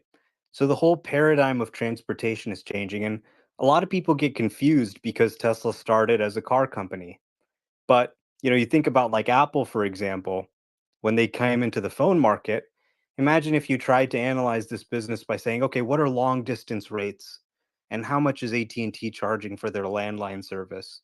And you tried to use that to figure out what the potential of the iPhone was. You would have totally missed that it's a computer. It's not a phone, right?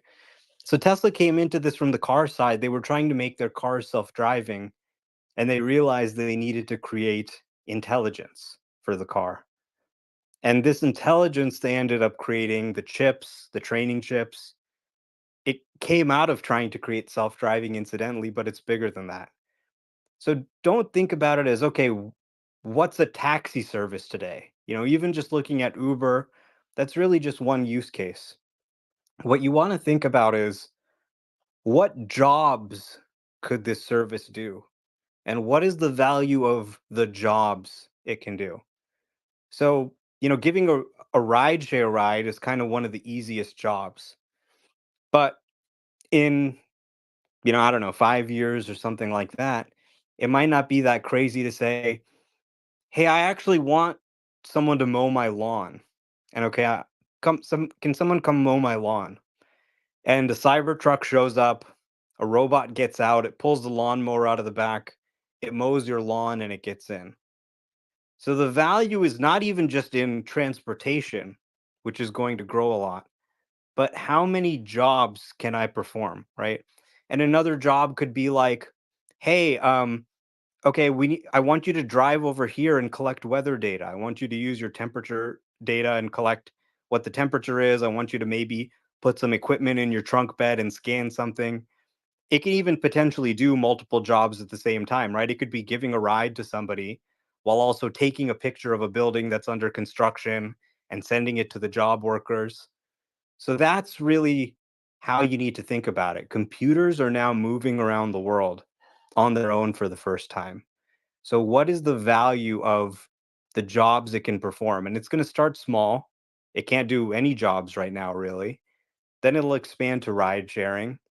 Then when you combine the autonomous car with Optimus, I mean, the value of the TAM for the jobs it can do approaches GDP at the limit.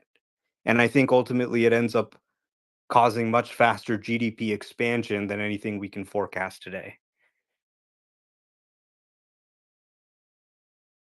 Yeah, I see. I see your point. It makes sense. 3-4 years from today, especially for Optimus. So my last question is: from today, and we are seeing that version 12 is much better than before. As I always say, I said to you as well, if today is amazing, it's because the previous version was not that good.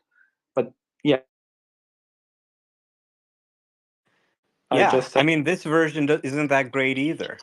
The next few versions are going to make this one look like a piece of shit. So you're absolutely right. And I do think it's important to realize this is a long battle, right? We did not win this battle just because we released 12.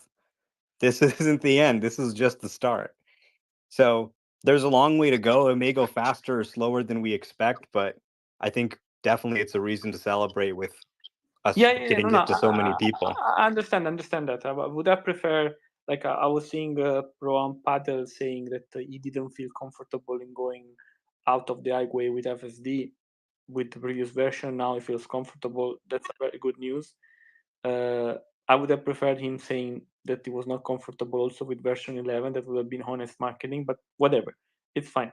What I'm saying is that the scenarios you are imagining are reasonable, maybe 3 years from today, let's say. But what do you see in the future of Tesla in the next 1 year? So is it possible for them to go at zero or negative gross margin just to increase the fleet on the road?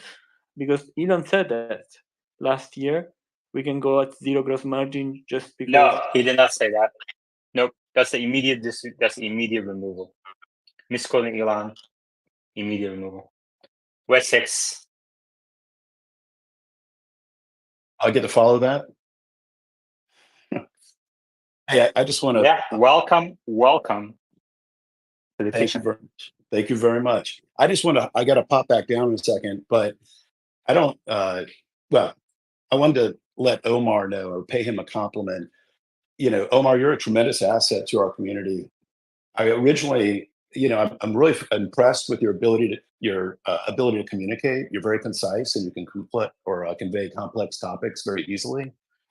But you also have a really great understanding of the topics. So I just want to say props. I really do appreciate it.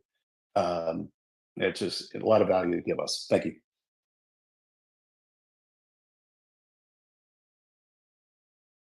Thanks. I appreciate that.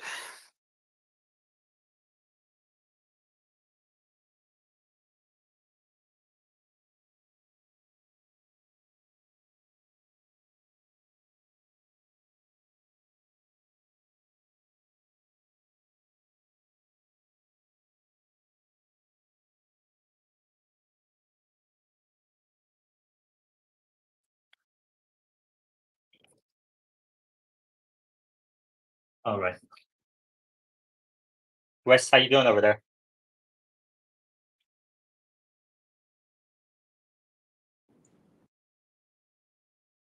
I didn't fall asleep, that's for sure. All right, I think I can tackle some of this question where is Robotaxi going to be in a year?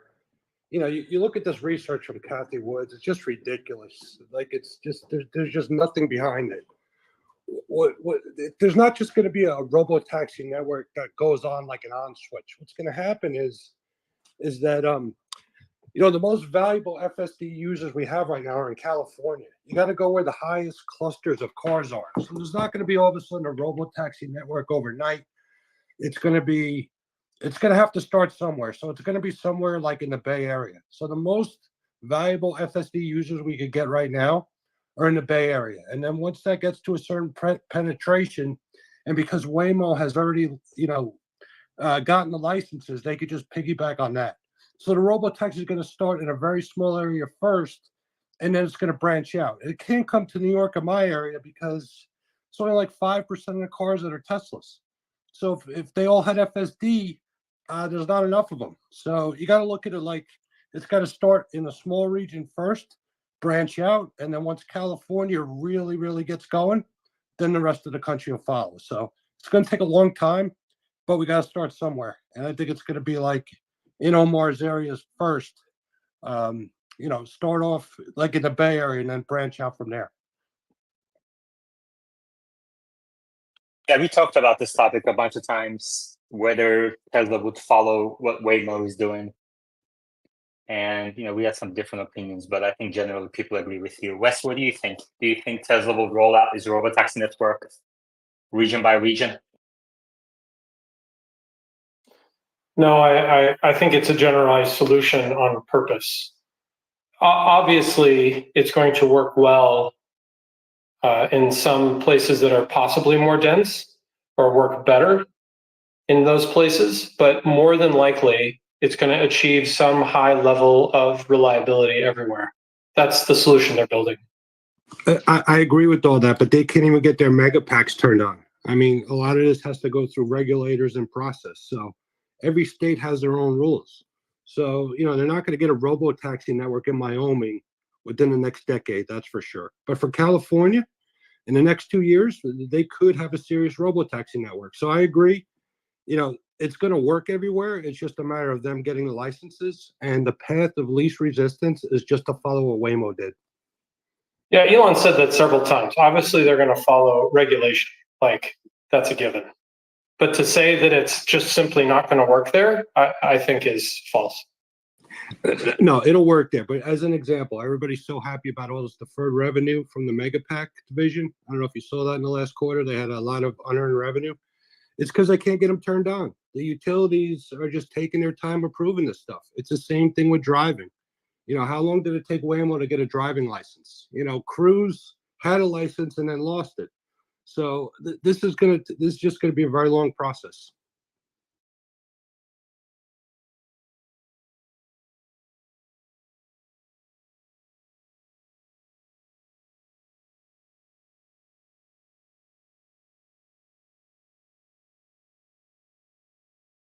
Greg, when do you expect the?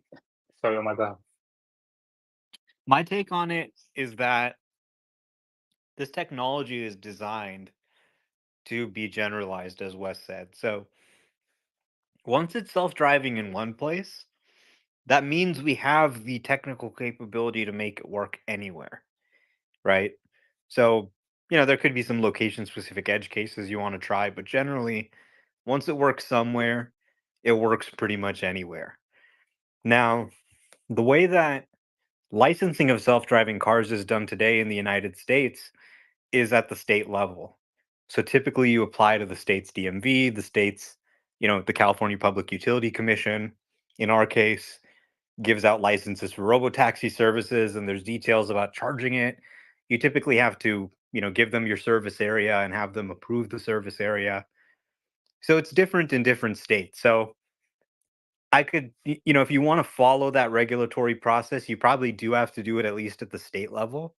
They could say, for example, give us a license to operate in the entire state, and you know we can do that. But it would probably be at least at the state level with the regulatory process we have today.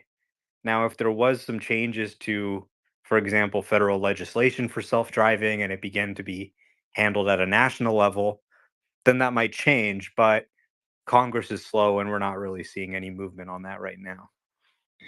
There's no chance it's going to go national. It has to go state by state. And if you look at the way Waymo applied for licenses, it wasn't. Greg, when there's somebody raise their hand, you have to let them go first, unless you're raising their hand. And secondly, it's not a fact that there's no chance it's going to go. So you're kind of misstating there too. So, Wes. Yeah, regulators look at data. So some amount of data is going to force them to change their laws. So that's what they're doing. Tesla is gathering data, and they will continue to gather data. And for each state, they will figure out which data is necessary that regulator wants to see, and they will provide it, and then the laws change. It's as easy as that.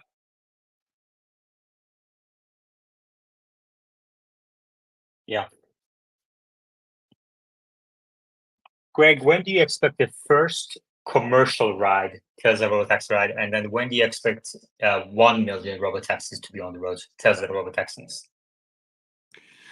Where is Waymo licensed right now? Is it San Francisco and Los Angeles? Arizona and Texas too. At Phoenix, and then they're trying in Texas. They're testing in Austin. But in California, it's just San Francisco and Los Angeles? Yeah, those are our two major metros. Okay, so within 2 years, they'll have a license to do it in San Francisco. That's my guess. Within 2 years. Yeah.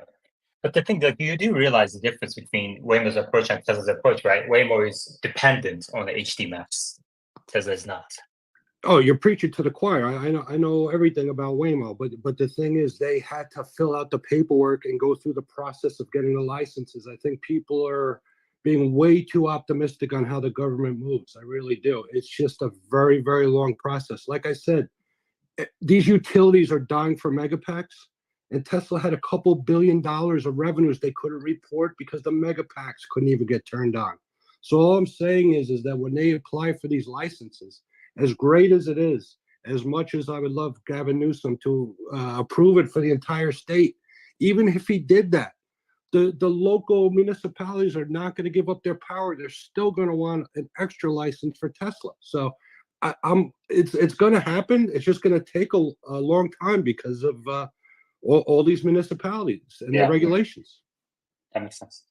Can you tell us a little bit more about the Tesla couldn't turn them on? And you said they had a couple $1 billion that they can recognize, but they couldn't turn them on. Can you tell us more details on that?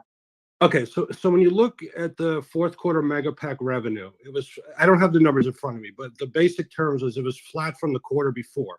And meanwhile, they have a year backlog, so it couldn't have really been flat quarter over quarter, because we watched the drone videos from Fremont, and they're producing more and more megapacks. They're obviously getting shipped out, but the revenue was flat quarter over quarter. But then when you looked at the deferred revenue, Larry Goldberg had he did some research on it and determined that there's a couple $1 billion in deferred revenue just from the megapack. And I tend to believe Larry. I didn't double check all his figures, but there's a big amount of revenue that they weren't able to obtain. And Larry's theory was like, oh, this is great because they have to prove performance. But I've heard Elon say a couple times that they're having problems getting these things connected to the utilities. They're even having a problem with that at the supercharger level. So what I'm saying is that Tesla probably has a couple $1 billion coming to it as soon as the megapacks that were already installed get connected. As another example. Well, so the reason why I'm asking is not because a couple $1 billion, which for a company that's $600 billion really makes not much of a difference. But the reason why I ask is because interconnect issues is an industry-wide problem, but I'm not sure how much it applies to Tesla. And I do believe that it does, but I wonder if it's a bottleneck that's going to persist over the coming years, or if it's going to be resolved at some point. Because the megapacks are something Tesla wants to install, municipalities want to install, utilities want to install. It's going to benefit customers. It's going to benefit national security and everything. And yet, it's still been an issue. Yeah, I mean, look at the last Fremont video. If you watch that Met God in the Wilderness guy who does the Fremont flyovers, there was like 400 megapacks on site. Why is that? They have trucks to move the megapacks off. Everything's getting delayed. They have to get this approved, that approved. There's just bottlenecks everywhere. So, that business is tremendous. Here's another example.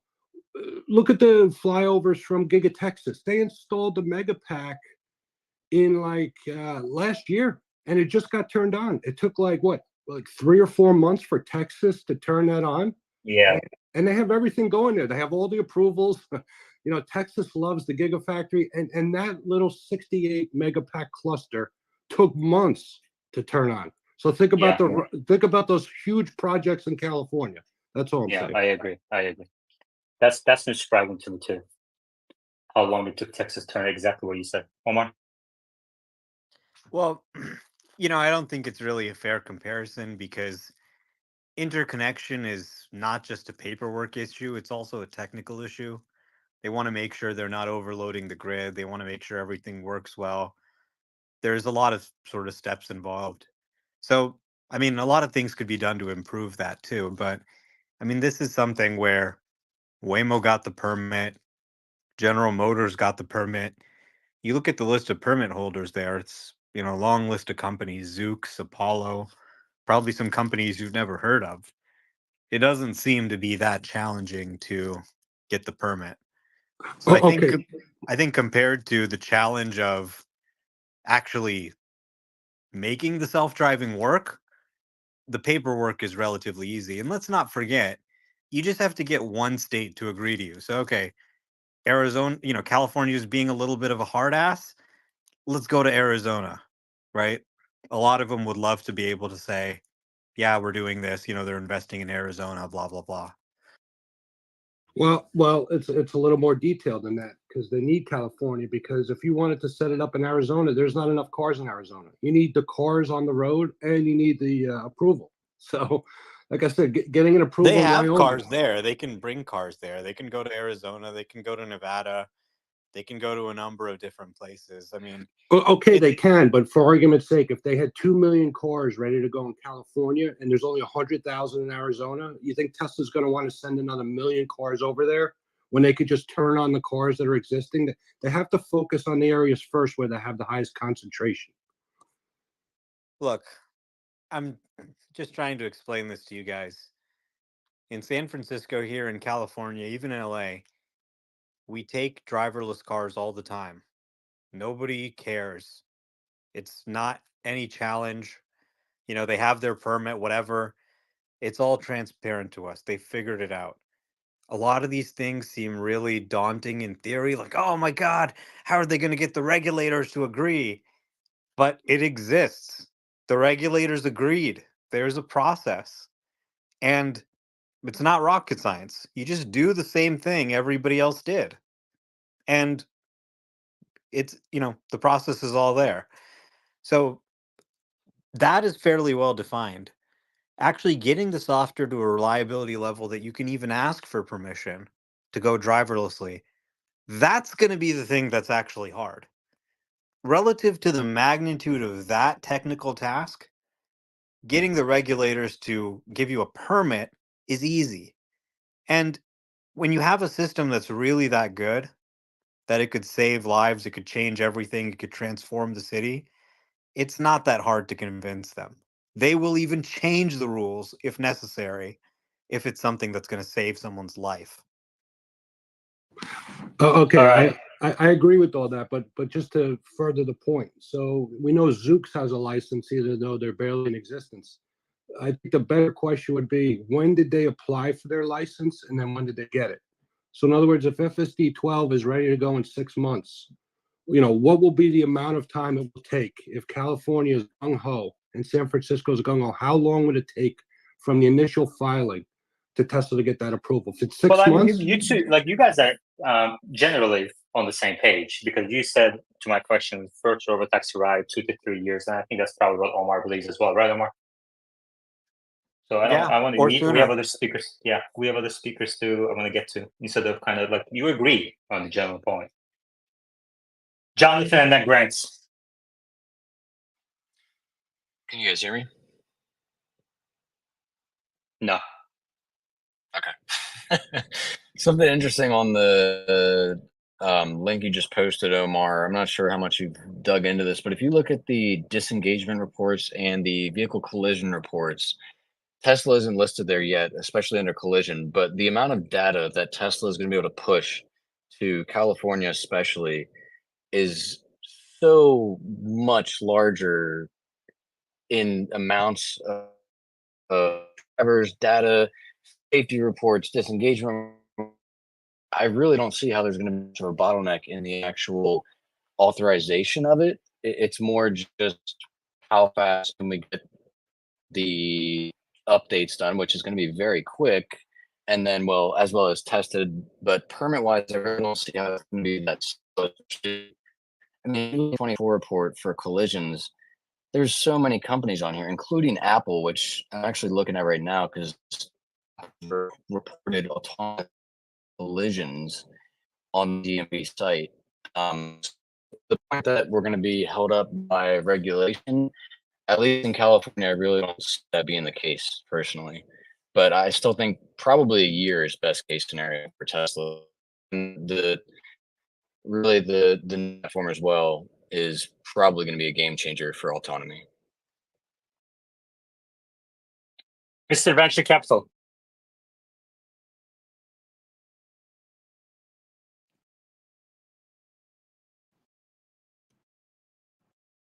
Grant.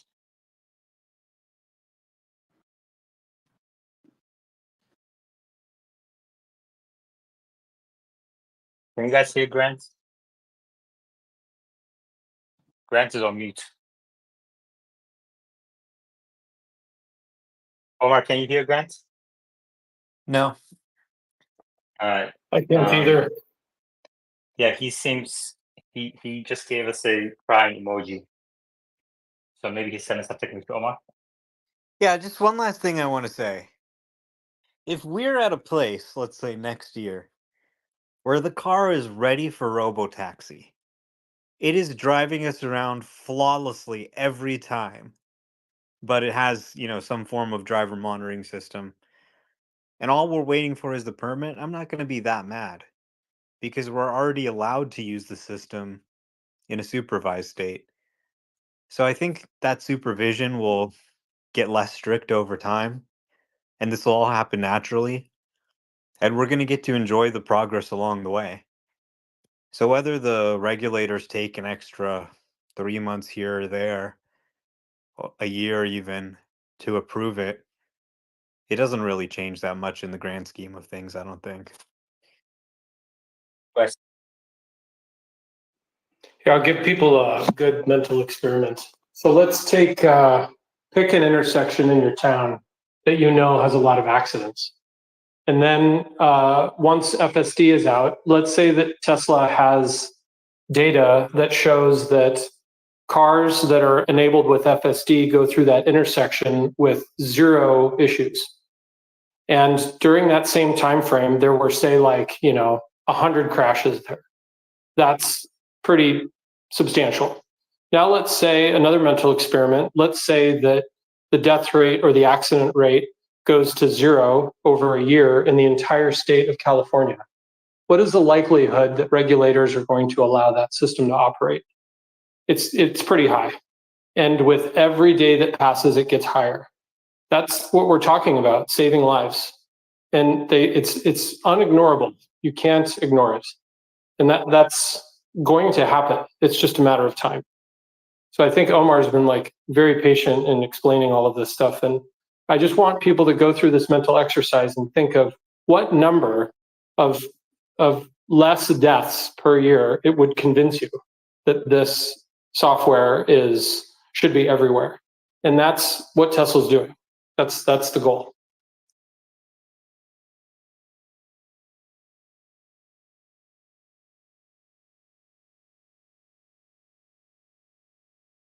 I mean, So I just wanted to offer 2 quick cents. I agree with what you're saying, Omar and Wes, but just to be fair and not to bring this too political, but a rebuttal to your thought experiment is you can just look at gun violence in this country and the data we have with that and the Second Amendment rules and how they have not been adjusted accordingly. So there is some validity in the statement that the government is going to be slow in moving forward with this.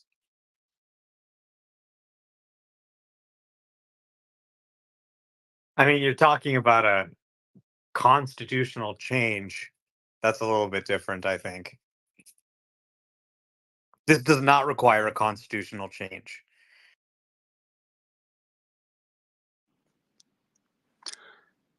Hey guys, sorry I was having issues with the microphone earlier. I want to say a couple things, just in as fair-minded a way as I can. One is that V12 seems great. I mean, it seems like a big step forward compared to what the tech was previously. So I do think it's a reasonable time to start talking about what it actually takes from a regulatory perspective to make robotaxis a reality. I also think that robotaxis are going to be a tremendous dollar opportunity. I mean, that's a huge market with a lot of profit potentially attached to it. And I think it's worth keeping that in mind as we think about what the future looks like. It's a lot of different people competing to own a very profitable market. One thing that I've always been curious about is how Tesla will ultimately be positioned relative to other competitors in light of the fact that they don't have Lidar. If I was another company using Lidar to try to get to FSD, get to robotaxis, I would be spending millions and millions of dollars working to convince regulators that any tech that is advertised or endeavoring to be a robotaxi that doesn't have Lidar is missing a critical safety feature that should not be legal on roads. I mean, so I'll just say that thought, but then also kind of share my view that it's not going to be a straightforward regulatory thing. I think that people are pretty scared of AI and tech generally. I'm not one of them, but I do think people are going to have a lot of questions. It's interesting to talk about what might happen in the event that, you know, there's real demonstrable data showing how much safer Tesla is than Sir, get to your point. Yeah. Wes? I think it's a challenge to really show that the existing tech is safer than a human driver, because the existing tech includes a human driver. So I just don't know what the steps 1, 2, 3 to have robotaxis exist are. And I'm just curious what it really is.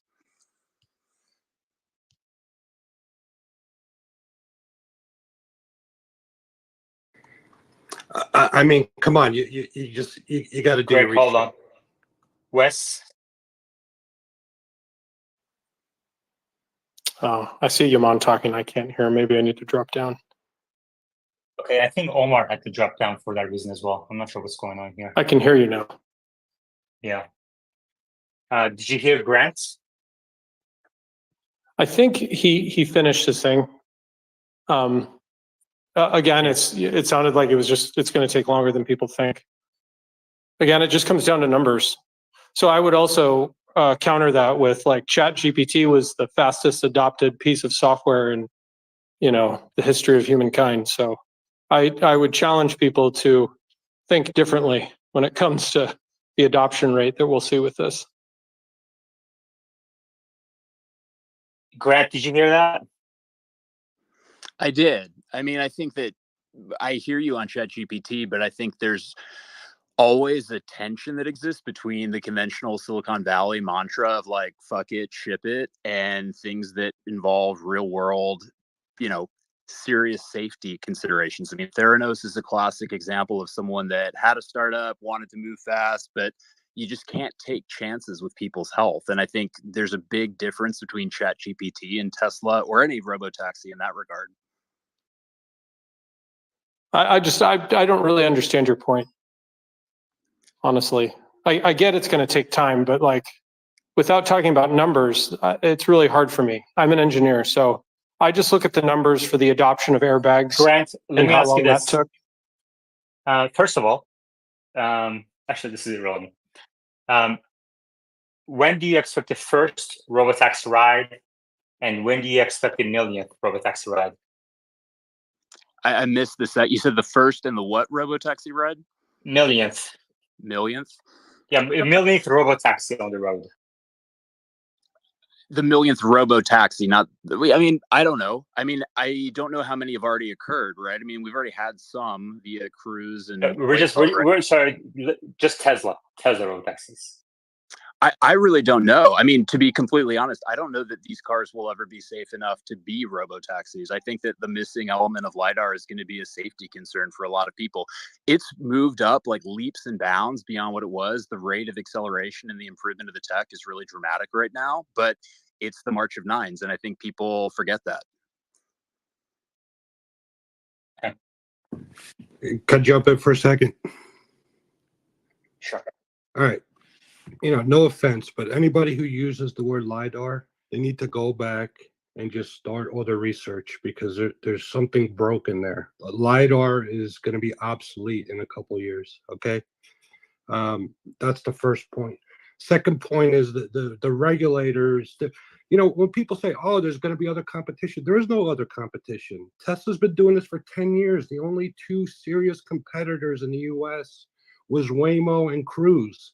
And Cruise turned out to be a complete fraud, where they had people like doing like remote control every few minutes to tell the car to go through a light. So if you want to talk about competitors, don't say, oh, this person, oh, this person. That's like Gary Black type of nonsense. There's Tesla and there's Waymo, and there's nothing even else on the drawing board. If there is something on the drawing board, tell me specifically what it is and what technology they're using. There isn't. So the regulators are going to look at the data. They're not going to take some far-flung LiDAR comment and say, oh, yeah, no. the LiDAR's been dismissed. I think we can move on from that. They're going to look at the data. The Tesla data is phenomenal. They're having like one crash every 5 million miles. It's probably going to get better, and it is going to save lives. And that's what the regulators are going to look at. I just think it's going to take a little longer, but in the end, Tesla is the clear winner, and there is no competition. So that's fine. Respect your view. I disagree on the idea that there aren't competitors. And the other thing I would Okay, point out name is one. Name one. I think Waymo and Cruise and even BMW with Cruise? Look, I don't Please. want to debate that. I mean, Cruise? I want to respond to something else you said. You gotta research Cruise. You can't Yeah, even let's come on the face. just Please, drop come on. drop Cruise. Let's focus on Waymo. Go ahead, Grant. Yeah, it's not even Waymo necessarily. Like, I agree with what people are saying here, that the right way to do this is actually to look at the data and figure things out. One thing I would definitely point out, I think it's very important to keep in mind, is that even if the stat is one accident per 5 million miles, that's with a person in the driver's seat who's intervening. You would need it to be one intervention for every 5 million miles. And I think that that is a different, place than we are right now. The question of how, like, what data would you need to convince a regulator that this is safe? It's not accidents per X million miles right now, because there's a person who is intervening, preventing accidents. You need to have a safety, like a data set that demonstrates the safety of there's no one in the driver's seat, like this is still incredibly safe and safer than a human. And I don't actually know what Tesla's strategy is for developing that data set. Okay, I agree. There's going to be, varying, there could be a debate on how far along Tesla is on this road, but there's nobody else on this road is my point. So when you say there's competition, name one. Cruise is gone. Zoox is gone. Argo AI is gone. Waymo used high definition maps where they need to know every single inch of the city in order to operate. Okay. So there is nobody up and coming. If there is somebody up and coming, specifically name who that is and name how many cars they have on the road. Tesla has millions of cars. Wes. Thanks.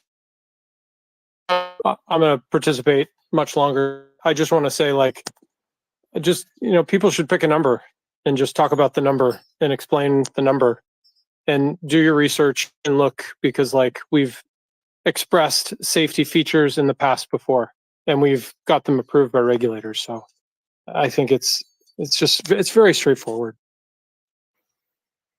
All right, thank you, Wes.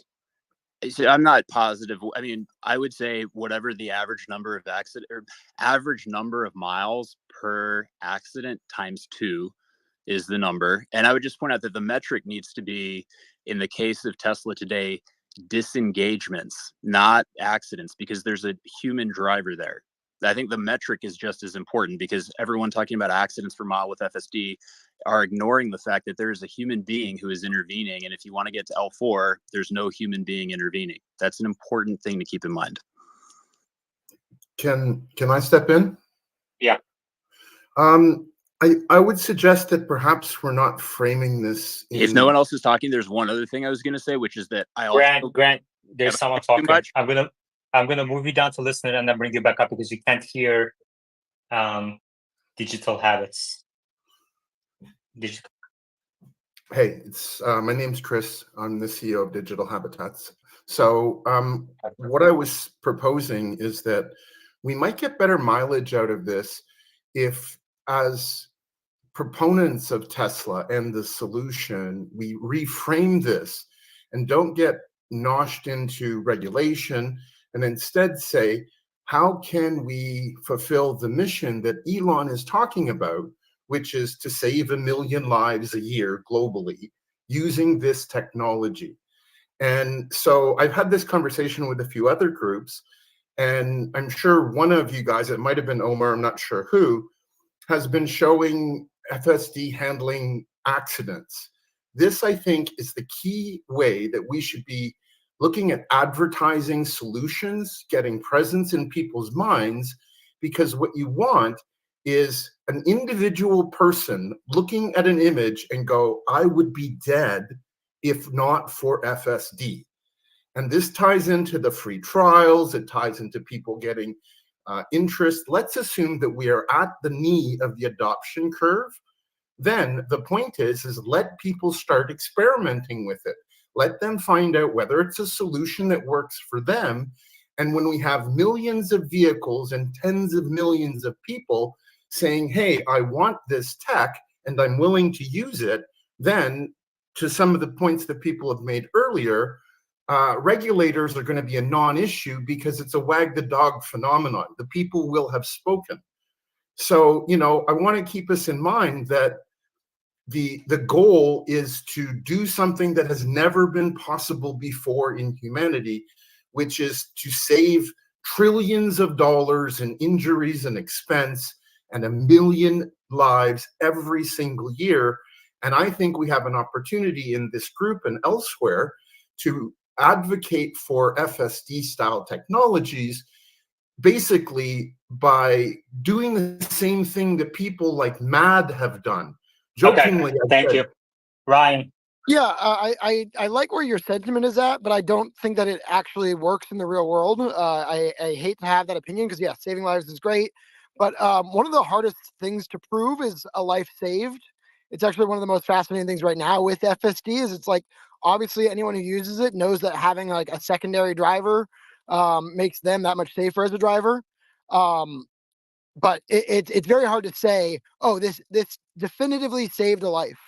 So while I think you made like an elaborate argument there, I think it's flawed in its onset because it's near impossible to say statistically this would have killed someone if not for FSD.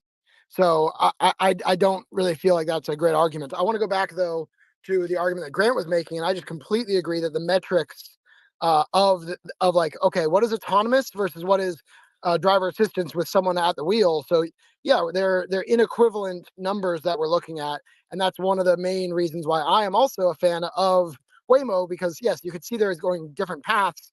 Waymo's the only one that successfully removed a driver. Yes, it has to have every inch mapped out, but you could say the handicap on the opposite side for Tesla is, but it has to have a driver.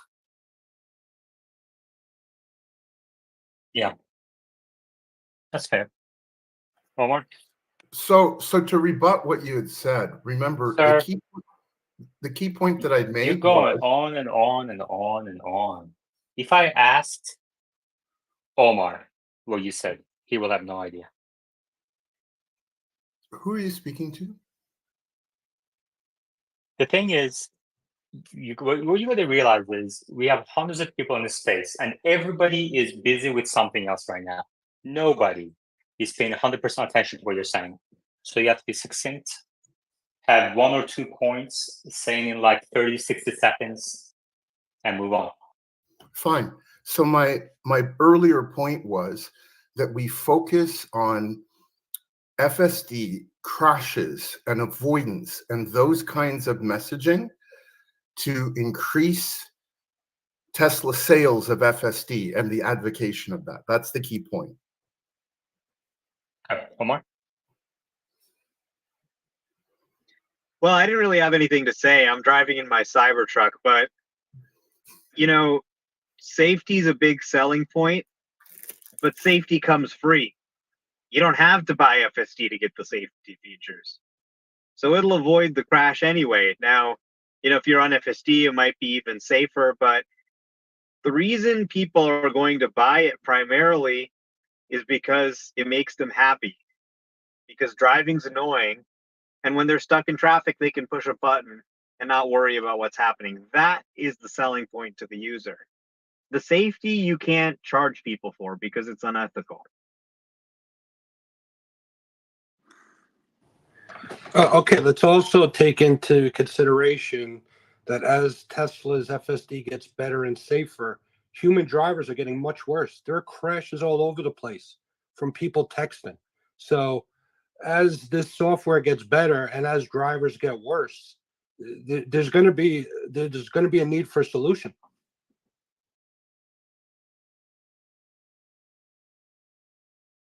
Grant?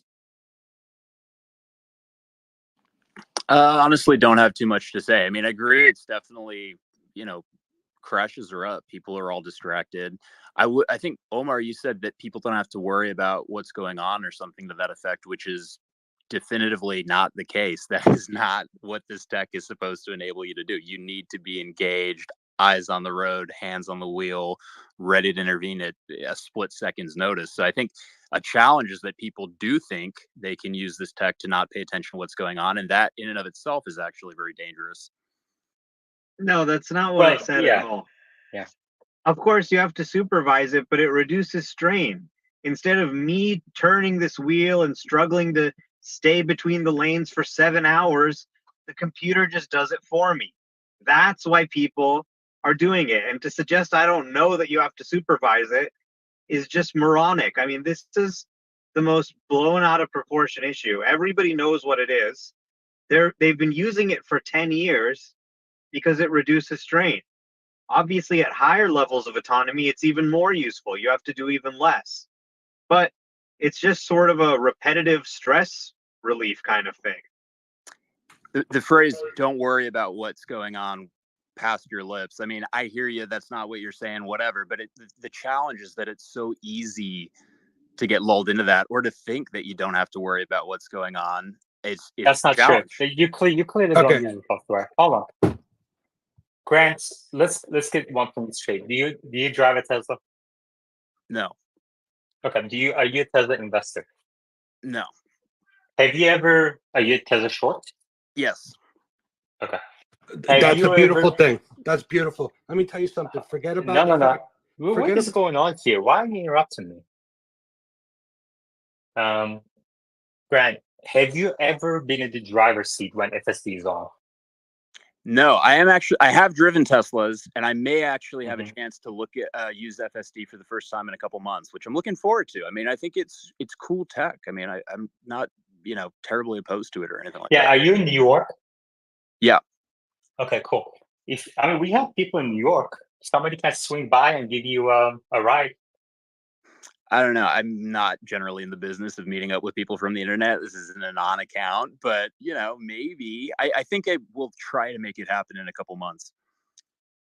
Yeah, what you can do is you can just kind of like, even if you don't want to kind of unveil or dox yourself, you can reach out to one of the YouTube accounts in New York outside this conversation and ask, or you can reach out to Tesla New York Club.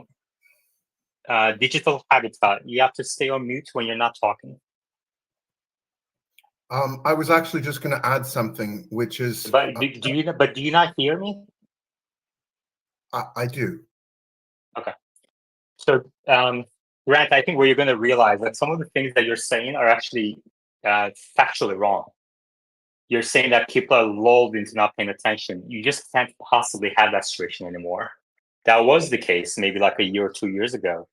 But lately, for the last few months, actually, several months, if you just take off your eyes for a second, you're immediately warned. And the eye tracking has gotten so good. So Tesla has that, and also some of the kind of devices people used to use are gone as well. So it's very, very difficult, if at all possible. I mean, I don't know of a way, but I'm sure somebody has figured out something. But the number of people who can avoid that eye tracking and the nags is probably like very small. I think it's good. I mean, that's a good safety feature. Yeah. And in many ways, FSD is actually a better driver than I am. And when I was driving with safety scores and stuff, like I don't have a Tesla, but I have a lot of friends who have Teslas. I live in Austin. And they allow me to drive it, to test FSD in their car, because they know I run these spaces and everything, and they want me to be informed. And they're very nice people. And I was a 100 safety score driver. Like I never had a mile below 100. So I'm a very safe driver. And I would say Tesla FSD is a better driver than I am in some respects. Like lane keep, perfect. I actually feel safer with FSD on.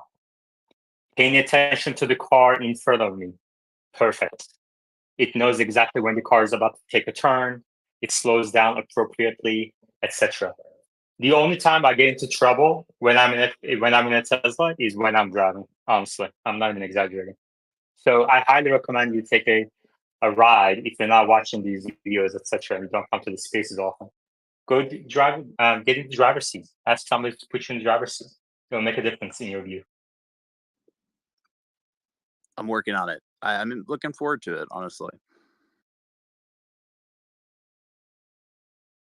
Yeah, and if somebody's, do you have a corporate reason why you can't? You have to be an anonymous, or is it more like personal safety kind of thing? More my job. There's just no reason Yeah. to benefit from being like a Twitter shit poster. Like, Right. yeah. Okay. I mean, I understand that. I used to be anonymous too. I think we've known each other for a while, right? You've been around for a while, right? Me? Yeah. I started my account in March 2020 during the pandemic. I hadn't really used Twitter before that, and more than anything else, went down the Tesla Q rabbit hole. Mm-hmm. Were you on Seeking Alpha before that? No. Okay. Never mind. Albert? Yeah, I was just going to add to your point a little bit about the eye tracking. Although it has improved a lot, but it's also pretty easy to kind of just put on sunglasses. That's my point only. Omar, have you tried that? I mean, sunglasses kind of elongate how often you get nagged, but it's not like you don't get nagged at all, right, Albert? If you put on sunglasses, for me, when I have my polarized sunglasses on, you can look to the side for an hour straight without it saying anything. An hour? I mean, I'm just exaggerating there, but it won't. It defeats it pretty much. Well, you can look to the side even without glasses, as long as you're not looking at a phone or the screen. I mean, the reason that people pay attention, and all autopilot users pay attention, the reason they pay attention is so they don't crash. Nobody likes crashing, so they pay attention. Maybe they're going to try and check their phone or something, but they're still at least going to maintain some semblance of attention as they're supposed to. And this idea that people are confused has been way blown out of proportion. Every time you turn it on, it says pay attention, put your hands on the wheel. If you take out your phone, it says pay attention to the road. You have to go through all these warnings. There's all this text. They write it on the order page. It's all over the place. And if you do think that it's self-driving, you're going to find out very quickly that it's not when it says put your hands on the wheel, pay attention, or makes a mistake requiring you to take over. So, of course, there's always going to be ways to defeat some of these safety systems, but it's not really about the safety systems. People understand that this is a system that you have to supervise. Yeah, I agree. Albert, how long have you been using FSD? Say ever since I've gotten into the beta, so maybe 2 years. Mm-hmm. How do you like it? Are you happy with the progress? No, I love it. I wouldn't drive without it, and I would say that I've recently asked my wife to start using it just because it's safer while you're supervising. Yeah. Welder, go ahead. Hi guys, thanks for letting me speak. I was just curious to know what you guys think about adaptation to other vehicles. You guys are talking about regulation. If it spreads to other vehicles, there'll be other manufacturers who are also interested in getting these regulations pushed through.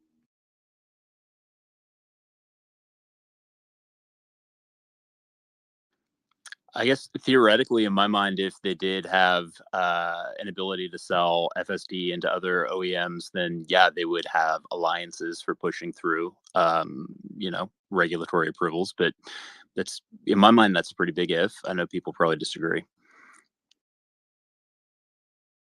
Yeah, I don't think Tesla will end up licensing FSD to others, but Omar thinks that it might happen. I think Omar thinks that it's easier to adopt FSD to other vehicles than I do. That's where we disagree technologically, but he has more of a background in these things than I do. So, in my mind, if it actually worked as a robotaxi, you wouldn't want to license it to other companies in any case. You would, well, because I mean, you'd want to use their production capacity. Yeah. Grant, were you surprised by Tesla's opening the supercharger for this? Sorry, I missed it. Were you surprised by Tesla opening up its supercharger network to Rivian and other companies? I was, yeah. Yeah, so. I mean, if I'm being honest, I don't know if that made sense in my mind. I think that they got access to some sort of like tax benefit or something. What was the rationale in your guys' mind? I mean, I personally don't think it's going to make much difference to the end result anyway, but others believe that, Tesla did it because of its mission to accelerate the world's transition to sustainable energy. Some others think that, we're going to be generating billions of dollars from, other vehicles charging on our network. And then, like you said, there's some tax benefits, there's some allocation of charger money from the government, but I don't think those are material numbers. So. Yeah, I mean, this is just me speaking from like a business perspective. I understand that a big part of Tesla's strategy is vertical integration. And in my mind, if you want to pursue that fully, you don't license the FSD tech to other OEMs so that you get, ancillary production capacity. You don't, open up the supercharger network. You just become the end to end and you capture more of the overall value that way. So it feels at times. Yeah, I mean, the thing is like, the long-term investors, people who've been in Tesla for more than 10 years, one of their top priority is what all these big tech companies are going through with antitrust stuff. So like 10, 20 years down the line, do you want to be in Tesla's shoes when you've already opened up your supercharging network, when you offered the chance to license FSD? You're going to have a much better chance or a much better argument in the court of law arguing against an eventual antitrust kind of stuff. Omar? So I think the rationale for the supercharger network is people are having really bad experiences with these legacy auto cars. So you look at the US EV market, for every Tesla that's sold, which has a good charging experience, someone can go take a road trip, no problem. You've got another non-Tesla EV that's sold, and it has a poor charging experience. So if 1 out of every 2 EVs in the US has a charging experience, the conversation people are having about EVs is that they suck and you can't take a road trip in them. And that negative perception actually impacts Tesla too, because people aren't aware that Teslas are better. The number 2 factor is utilization being higher on the charging stations improves profitability. So that allows you to actually, sell the charge at a lower price.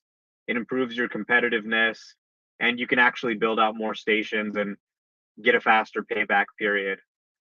Then there was also, of course, the $7.5 billion in federal funding.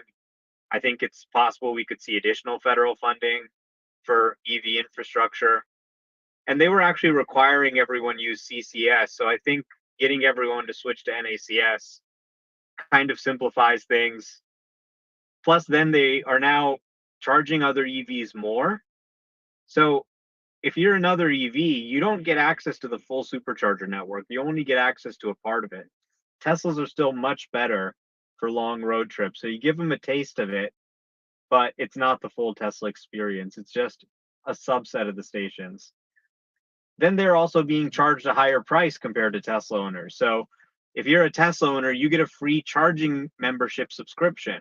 For other EVs, they have to pay $13 a month to get the same price as the Tesla pays. So it becomes really a touch point to every EV customer. If every driver is going to become an EV driver, which I believe, then every driver will be a Tesla customer because they'll be using the supercharger network. And I think that touch point and that positive experience is going to actually convert a lot of those customers to be Tesla customers in the future on the vehicle side. Just a quick response. I hear what you're saying. To me, it reads as a very circular line of argument. Like you said at the jump that experiences for non-Tesla EV owners are horrible. So we're going to fix that by bringing them to the Tesla charging network so that eventually they become Tesla customers. I mean, if you're no, you missed something though. He also said that negative perception also impacts Tesla sales. I think in my mind, when they use the supercharger network, they are a Tesla customer because they're paying Tesla to charge on a regular basis. Okay, they spend less money with Tesla than they would if they bought a Tesla car. I'm just saying, if I was Tesla, I wouldn't do it. I'd rather everyone else have a shitty EV experience and me sell all of the Tesla, like all of the EVs in the country, rather than like the kind of circuitous route to eventually getting them to buy a Tesla. But that's just my opinion. Well, it's not just about buying a Tesla. It's about moving the world to a market where it's majority EV. I agree with Omar, but you guys have to realize that it's not going to be one company. So to Grant's point of it being a business mindset, there are examples in the world where like Apple and Microsoft have helped each other survive. It's not a one company wins all situation. Yeah. Great views, great discussion. Thank you very much. Don. Yeah, I just wanted to say on Grant's point, like if I was Tesla, I wouldn't do that. I think that would be like counterintuitive to Tesla's entire mission of, creating a pathway to sustainability, environmental friendly, and just like Elon's whole mission from the get-go. Like I think he's made it clear numerous times that money comes second. So that would just be disingenuous of him if they were to like just turn around all of a sudden and be like, you know what, screw it, I want everyone else to have a bad EV experience. I think one thing that separates Elon from like other CEOs, and he gets a lot of heat, is that he wants other EVs and other companies to succeed as well, as long as, it's fair game. And I just wanted to add that in there. Thank you. I'll respond briefly. I hear this a lot, and it does prickle me a bit because a lot of people I understand are bought into the mission of, accelerating the world's mission to renewable energy, all that stuff. And I think it's admirable for sure. But, there is a specific term for businesses that are indexed on goals like that, and it is nonprofit. Like Tesla is a for-profit company. Their goal at the end of the day is to generate returns for shareholders. Yeah. Like it's Grant. The thing is, like, if you're going to be in this space on the speaker board, you're going to hear that a lot. Like those arguments are just part of this space. So there are people in this space who are mostly coming to it from a financial perspective. There are people in this space who have supported many other EV companies as well because they do want the mission to succeed. And they may not have the financial background that you have, right? So I understand, like, as Don was saying those things, I know, like, Grant is never going to go for an argument like that, but that's okay. We can approach this topic from different angles, which is fine. So, like, what I would tell you, kind of maybe bring those two together, is if you're in Elon's shoes, okay, and if you don't open up the supercharger network and your EV adoption, because of FUD around other non-Tesla EVs having this bad experience with chargers, is only 10% 5 years down the line, versus if you do open it up, it's 15%. Even though you have a lower market share of the overall pie, the pie is bigger, and you're actually achieving your mission statement. Then that's a better outcome for Elon. You agree with that? And also a better outcome for finances as well. You agree with that, Grant? So I take your point. Like, that's totally fair that people are going to have that orientation. And I think that's a totally admirable belief and value to have. I just we're not talking about that right now. We're talking about your financial perspective. I was getting to that. I disagree, to be honest. I mean, vertical integration has benefits. There's a reason companies do it. I hear your point around like, antitrust as well. But I mean, becoming the subject of antitrust investigations is actually a phenomenal goal to have as a business, because it means you're, generally speaking, crushing it. So, I mean, like, I have a different perspective, but like, that's just my opinion. Yeah. So you don't think Tesla will face antitrust issues 10 years down the line? I don't. Okay. We'll dig into that a little bit more. Omar? Yeah, standardization is just a really important thing that needs to happen for EVs to take off. Imagine that Toyotas and Hondas use one type of gas pump and Fords and GMs use a different shaped gas pump. So you have to go to a compatible gas station. The gas stations lose scale, the vehicles lose scale, they have less stations available to them. It would be a mess. So we figured this out 100 years ago, we standardized it. This is, if you look at it from sort of a business perspective, you could say, yeah, let's keep this as a competitive advantage. But sometimes the sort of classic business school strategy doesn't work when you're trying to replace the entire economic infrastructure of the world with something new. So I think just from a sort of technical perspective, in order to make EVs mainstream, standardization had to happen. It's happened in Europe. It's been great there. And now it's finally happening in North America too. So just to put a point on it, my honest take is that Tesla did this for the government funding and nothing else. The rest was just rationalized ex post facto. But that's my opinion. I mean, how much money do you think they're getting from this? I don't know. Someone cited like 5 billion, 10 billion earlier. They're not getting five. They're not getting five. No, they're not getting 5 billion. No. But Tesla has more than $20 billion in cash. Like they don't need a few more $1 billion of government money, And if it was purely financial, a near-term financial boost, the core financials, even like 2024, 2025, then you would be right. It would make more sense to close it off as a walled garden and sell more Teslas, kind of differentiate yourself with a better charging experience. But the thing is, they're not just thinking about the next couple of years. They're thinking about 10, 20, 30 years down the line. And in that frame, Omar is right, which is if you don't have standardization of the charging experience, then your EV adoption isn't going to be as fast as if you did have standardization. And that's what they did. I mean, as soon as Tesla opened up the network, ChargePoint and others went to zero, right? Before that, they were multi-billion-dollar companies because they had a future, Marcus thought. So I think it's more of a time frame issue. But Grant, let me ask you this. What do you think? So are you short right now? Yeah. Wow. What do you think is the intrinsic value of the company? It's a good question. I mean, I've said like $150 price target for a couple of years now. At the end of the day, I think this is a retail stock. I know you guys will hate this, but I think that the phenomenon behind Tesla is similar to what you saw with GameStop. I don't think it's ever going to go to like $50 a share because there are going to be people mortgaging their homes to YOLO into the stock at like 100, which we saw.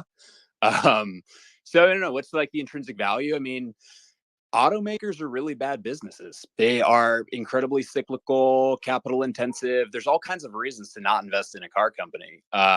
I don't even bother with the intrinsic value because I think it's a lot lower than what realistically the lower bound of the public stock valuation is. Okay. So you don't have a DCF on it? 8x EBITDA. All right. Gotcha.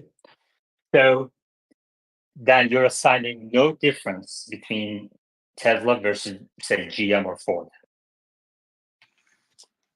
I mean, like structurally, no.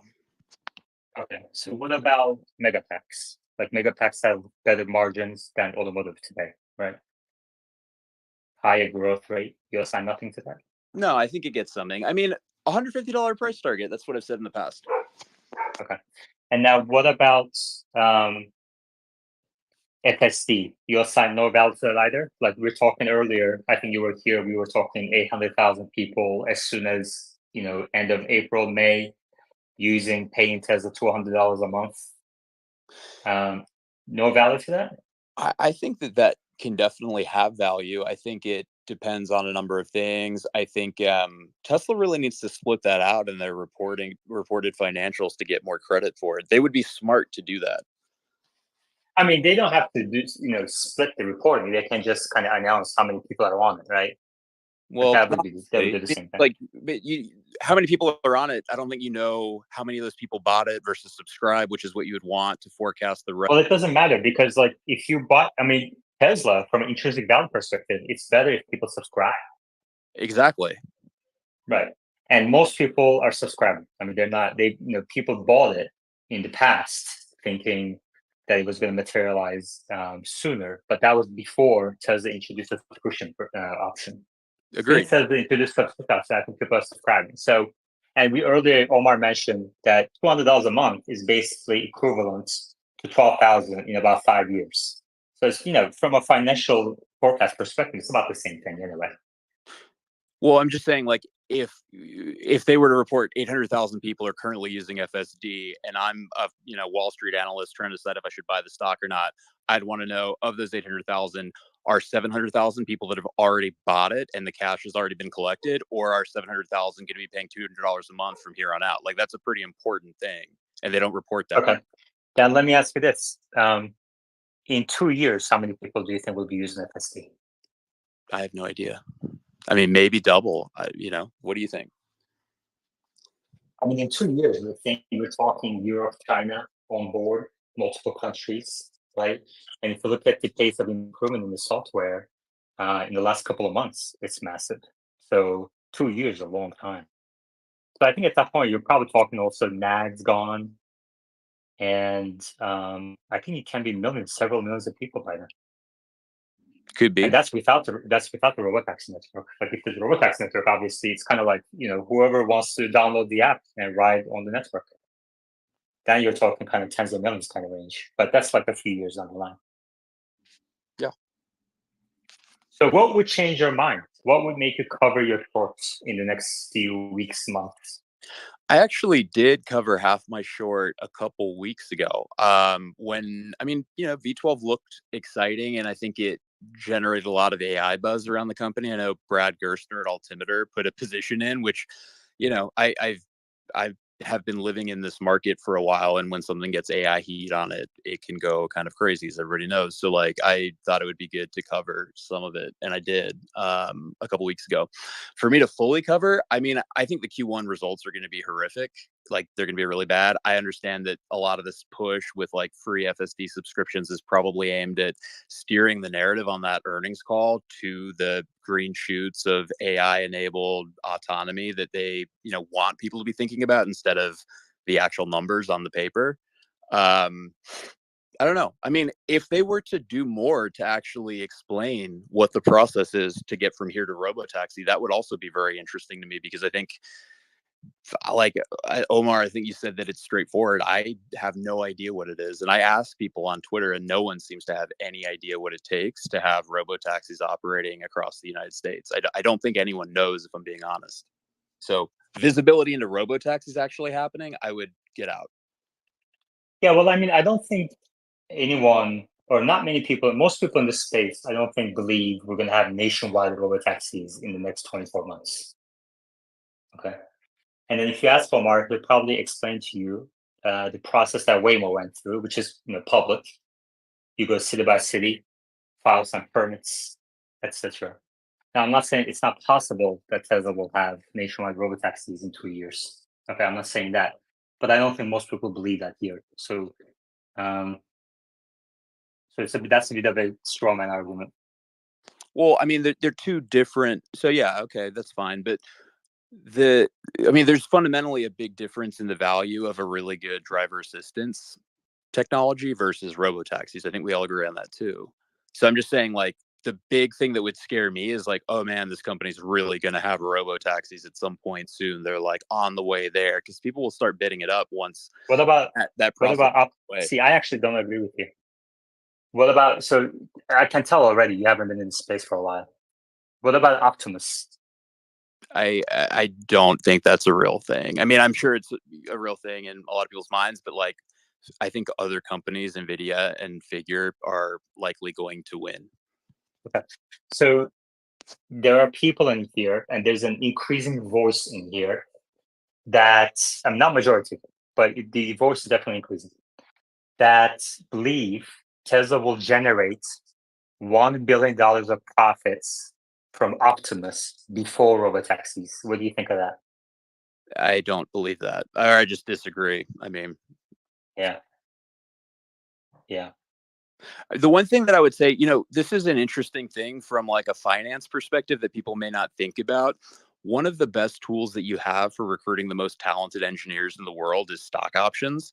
And when you're going in at, I don't remember what Figure's last valuation was, like a couple billion rather than, I don't know, 500, 600 billion, whatever Tesla is, your upside is way more asymmetric. Like you have an opportunity to see your options, go up 30x in value, and that's capped. Like there's just a limit. Right, but here's the thing.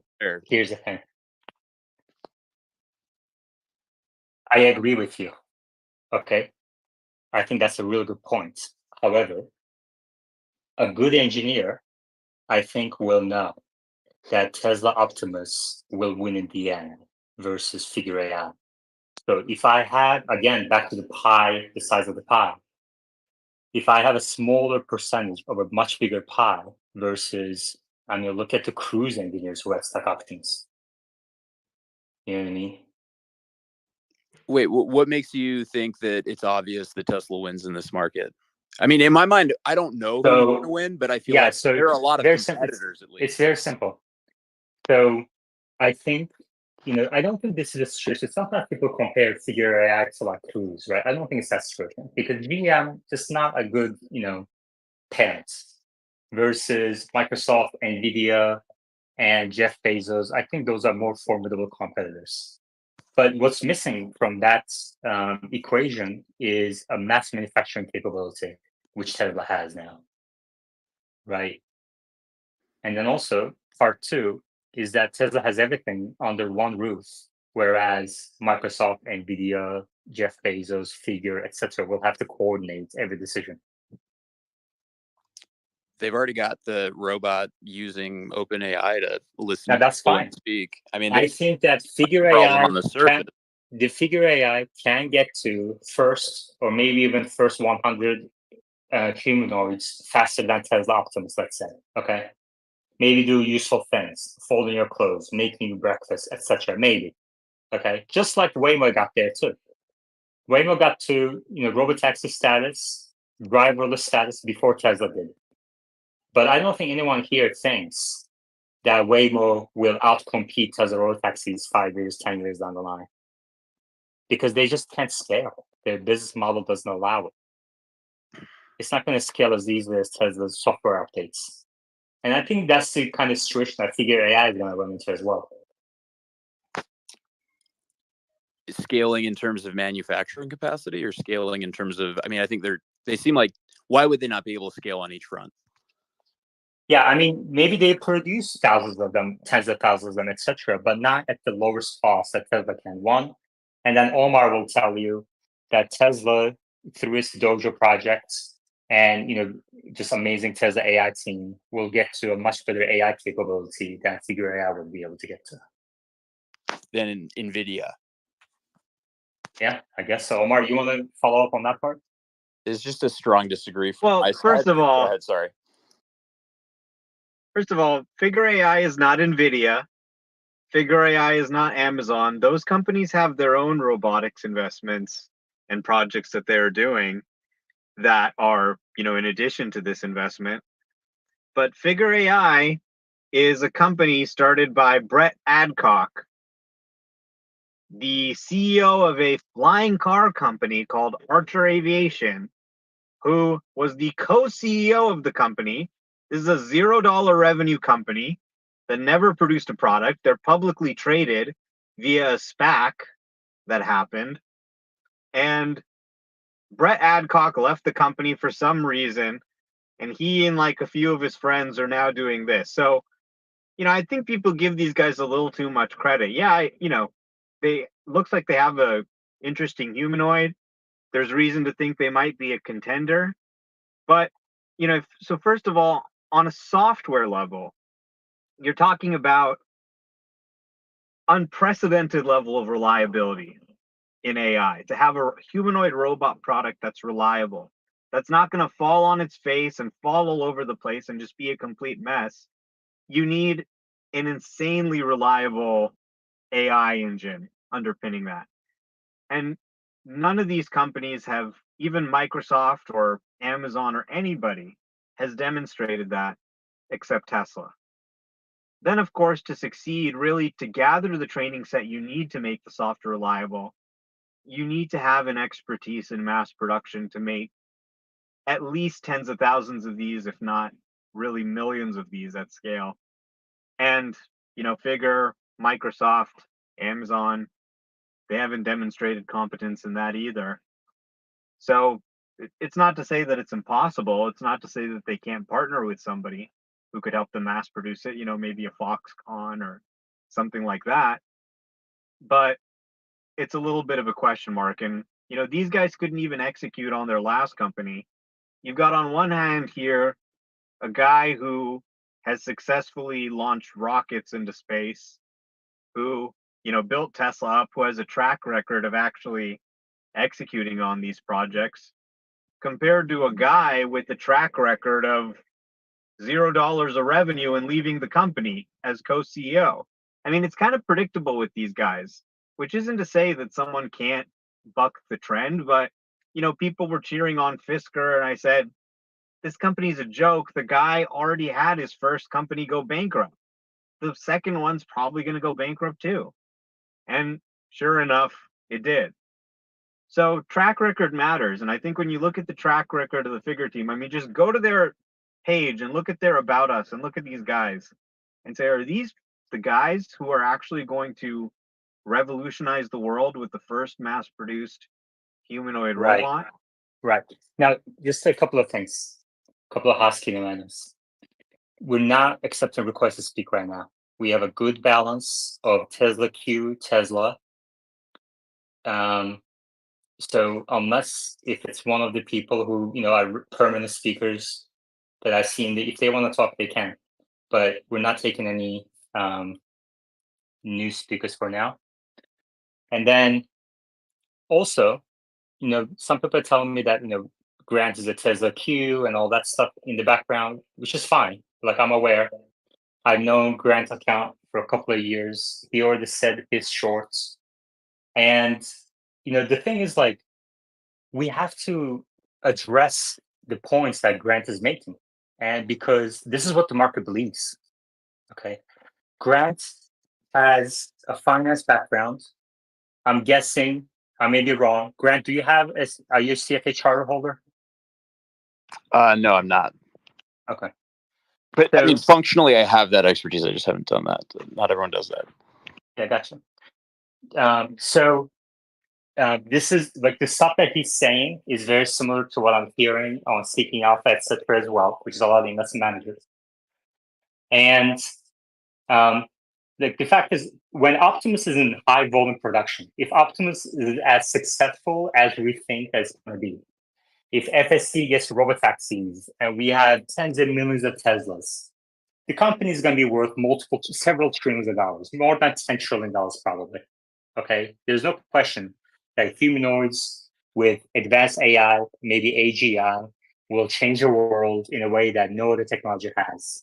Okay, so I think that with that future in mind, people should step back and ask, why is the company at $500 billion today? Because Omar thinks, and I think, that that's the likely future. And yet, it's priced to the extent that it's like 1% maybe. And before I asked Grant about Optimus, he never even mentioned the word because it's not on anybody's radar. And that's the market today. That's the market's perception of Tesla's AI capabilities. If you listen to any CNBC interviews, when people talk about AI stocks, they don't talk about Tesla. Okay. They say 5 names, 6 names, and Tesla isn't even on the list. But if I ask the people here, who is the AI company? Tesla is going to be one of 3 companies that people mention, most people. So there's definitely a disconnect. And I think conversation with Grant and other Tesla Q folks, as long as they're not like, there's some people out there who are just trolls. Grant isn't like that, obviously, right? So I think that we should try to bridge the gap a little bit. I appreciate that. Sometimes I'm pretty trolly in like the tweet that I send offhand in the middle of the day, but doing my best to be respectful. Yeah, I always like listening to Grant, even when he's trolly, because he's at least intelligent and not being completely stupid. So I always enjoy talking to bears. It's definitely fun and can be instructive, I think.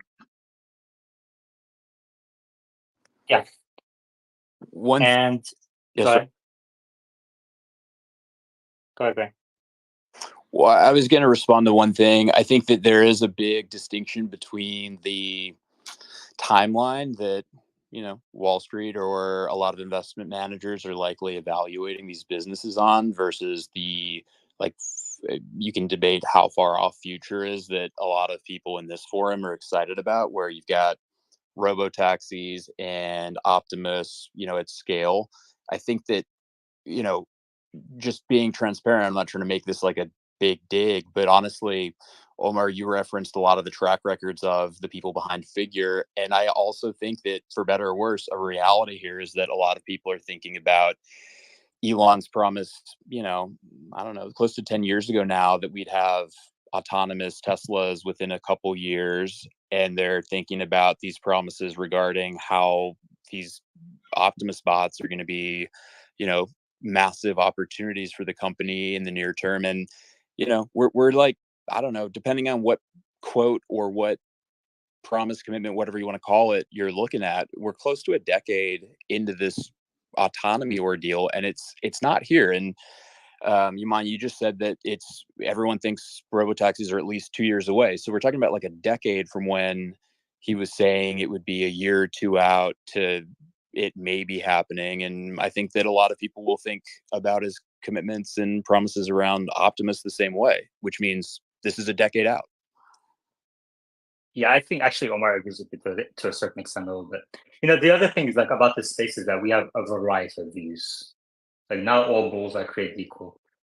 And then one more thing I would add is, the previous 10 years worth of advancements around FSD will actually benefit Optimus development as well.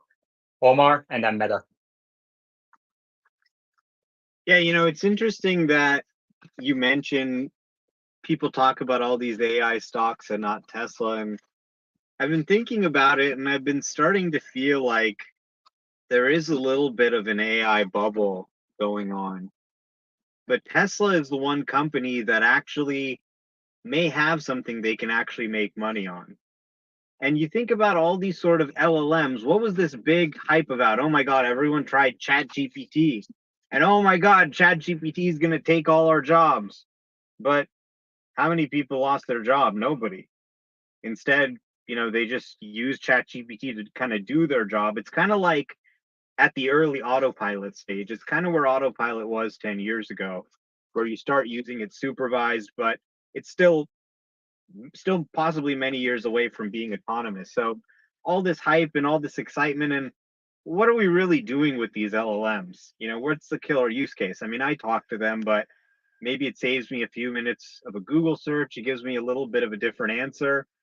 But, compared to the mountain of hype, and who's really making money on it? Everybody's losing money, spending all this money on AI, spending millions of dollars to train these models. And how are they going to make it up? Sell us a $20 a month subscription, sell us API access? I'm not sure the business is really fundamentally sound. Really, the only ones making money is NVIDIA selling training chips. But if the customers of theirs aren't making money, then they're not going to keep adding capacity as quickly either. Now, you look at Tesla, and Tesla, they have this product that people are actually using, that people are actually paying for, where, I don't think you need a superhuman level of intelligence to really drive a car. Like, I was just looking at some videos on YouTube of like a monkey driving a car. Like, they can understand the concepts of like space and don't hit that. And you don't even need like an incredible level of intelligence. Like, we can do it sort of subconsciously, right? We can just drive around and we barely even think about it. So I think driving safely is actually kind of a lower level task compared to some of these cognition tasks that some people are asking these models to do that they can't really perform reliably. So I think when the dust settles on this whole sort of AI thing and the hype meets with reality, I mean, yeah, language models are incredible. They can do some really great things. But you look at, like, for example, when, okay, GPT-4 came out, and Elon and XAI have already trained a model with Grok 1.5 that's already approaching GPT-4 in benchmarks. In like the snap of a finger, they trained a GPT-4 class language model, and they're going to use it in Optimus and stuff. But in the meantime, who has come out with an FSD competitor? Nobody. So I think when the dust settles, it's like, okay, OpenAI, how are you actually making money? How are you actually bringing in more revenue than your training costs or your business costs? You look at just the P&L on these businesses. And Tesla, I think, is really going to be one of the first businesses that is just a great business in terms of the cash flow it produces. That's an AI business. And I think a huge part of what's going to allow them to be one of those first profitable companies is the fact that they have the training chips inside the business. They're trying to essentially keep NVIDIA inside the business and minimize their training costs that way. And it just gives them a much better cost structure compared to these other companies that are really dependent on NVIDIA hardware to train their language models. So I think Wall Street's going to be very surprised when they realize that, wait a minute, a lot of this AI money is actually just coming in from Tesla. They're one of the first to produce meaningful cash flows from an AI product.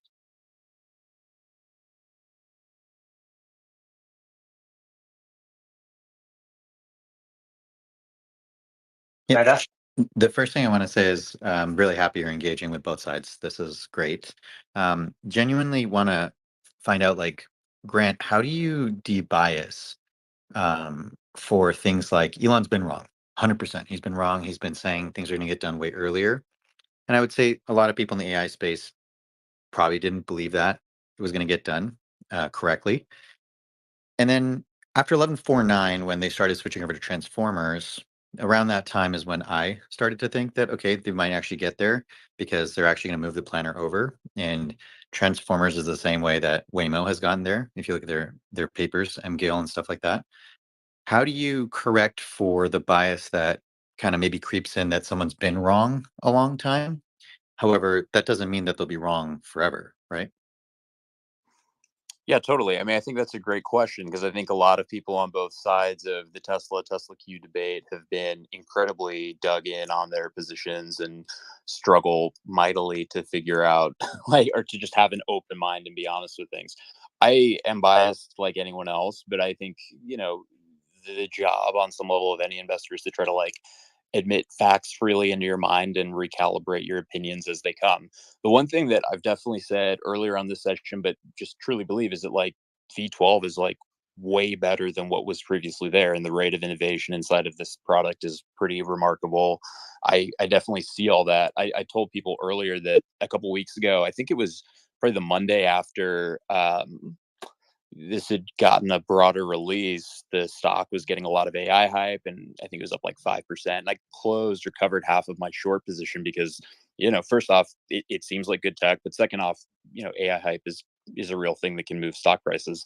But yeah, I mean, I am biased, so I do what I can. I mean, I'm willing to come out here and, like, try to have an open, good faith discussion and kind of, admit where things are going well for Tesla, but I also have my own perspective on these things.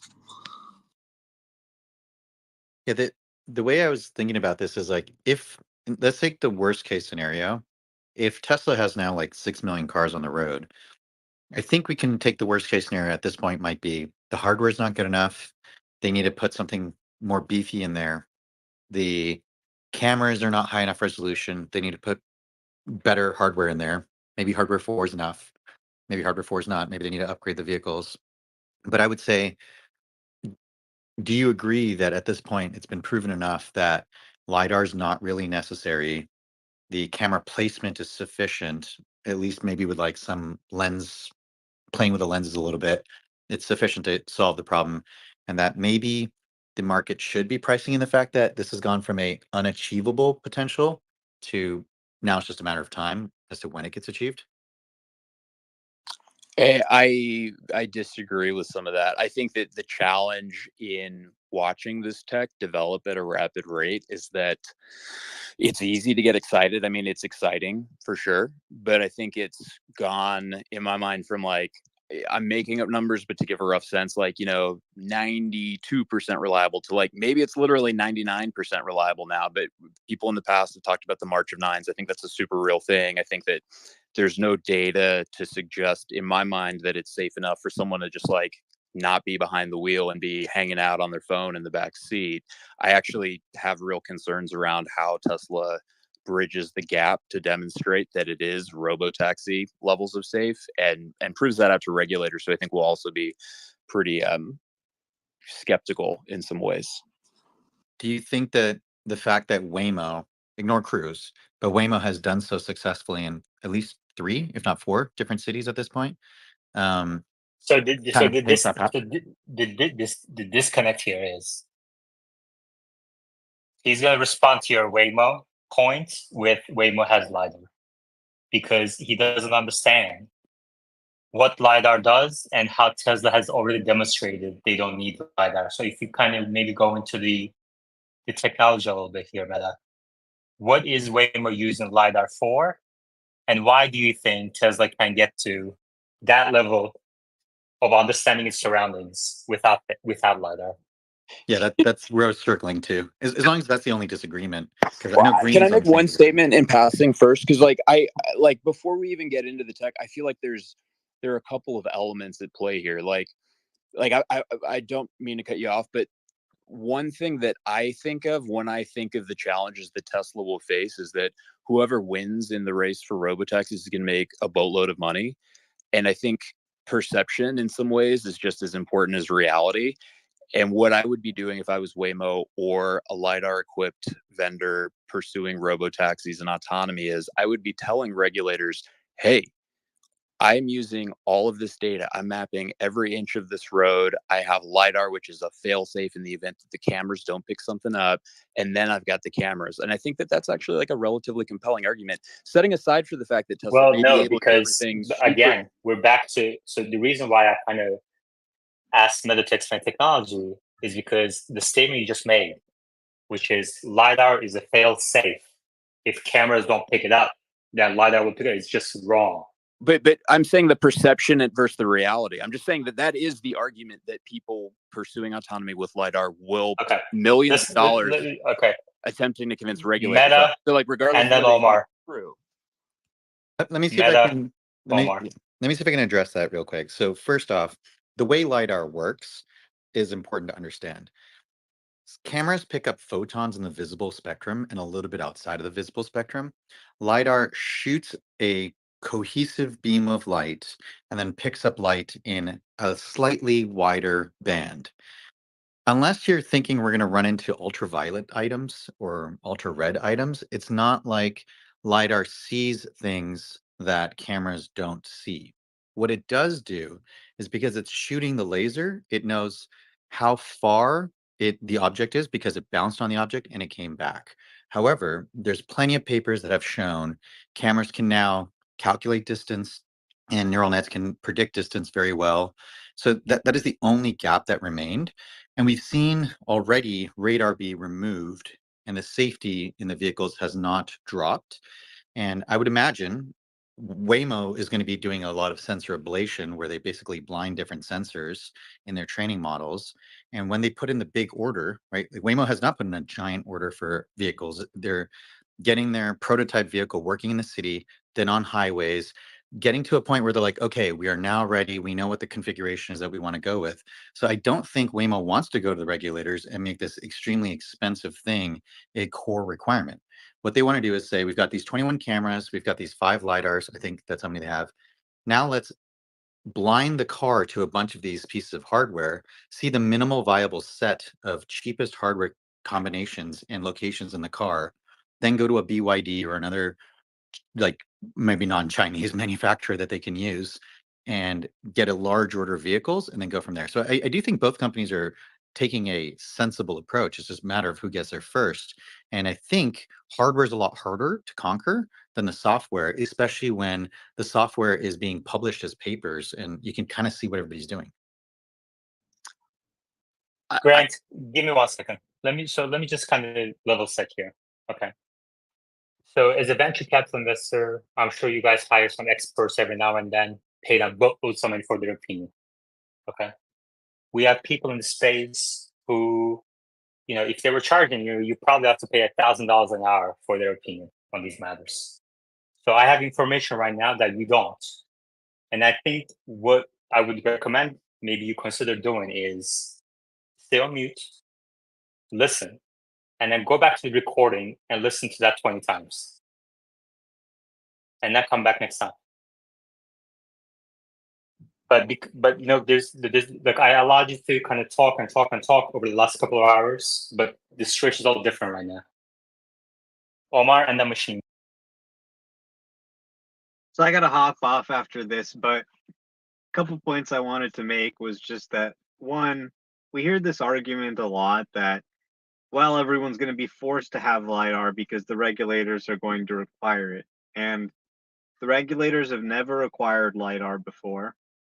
What they've said publicly is that they don't want to make engineering or technology decisions. They want to mandate performance standards, and however you can meet it, that's great. If you find a way to meet it that's lower cost, then that's great. We're not going to stop you from doing that and increase the cost because we're trying to be the engineers. We're not engineers, we're lawmakers. Now, secondly, when you look at how Tesla has really solved this with deep learning, and it ended up not really being an issue of perception. It really turned out that there's many ways to build a workable perception system, but to really make the whole thing work end to end, from perception to planning to controlling the output of the car, deep learning was really key. And in particular, having millions of data sets from a fleet that showed a wide variety of situations. It's not just about knowing where the objects are. It's about predicting what the objects are going to do, really kind of fuzzy stuff that's not just geometric math, stuff that deep learning's really good at. And the low cost nature of cameras has allowed us to have data sets of millions of clips gathered from all around the country, because we can have these millions of cars that have the cameras and build that data set. So, it's fundamentally well suited to images, right? We can see them. It's easier than working with 3D point cloud data. So the solution is really deep learning, and deep learning works really well with cameras compared to, trying to layer on sensor fusion or doing other stuff. You can do it, of course, but really deep learning in cameras, that's really the solution. And it's not so much about the sensor suite as really the intelligence, the deep learning behind it. Okay. Now, Grant, one more thing. You can completely ignore the next speaker. He has no fucking clue about anything he's talking about, except for Popeye's chicken. Well, I heard you say that someone would pay me $1,000 an hour. No, not you. And so that's why I came on. As the lone expert in signal processing in this space, you should listen to me over anyone else, including Meta. I'm partially joking, but I agree with them. Here's the thing. Sensor fusion theory, the theory is correct that the more sensors you add, if you model them properly, will reduce your error or improve your accuracy overall. But how much it improves it and how much work it's involved to do that, those trade-offs are all debatable and unknown to this point. And the fact is that LiDAR has some orthogonality to cameras. So does radar. They all provide somewhat different information. However, they're not fully orthogonal, they're not fully redundant. By having LiDAR doesn't mean that if the camera fails, then all of a sudden you still have a solution that's going to be able to drive. It's just simply not true.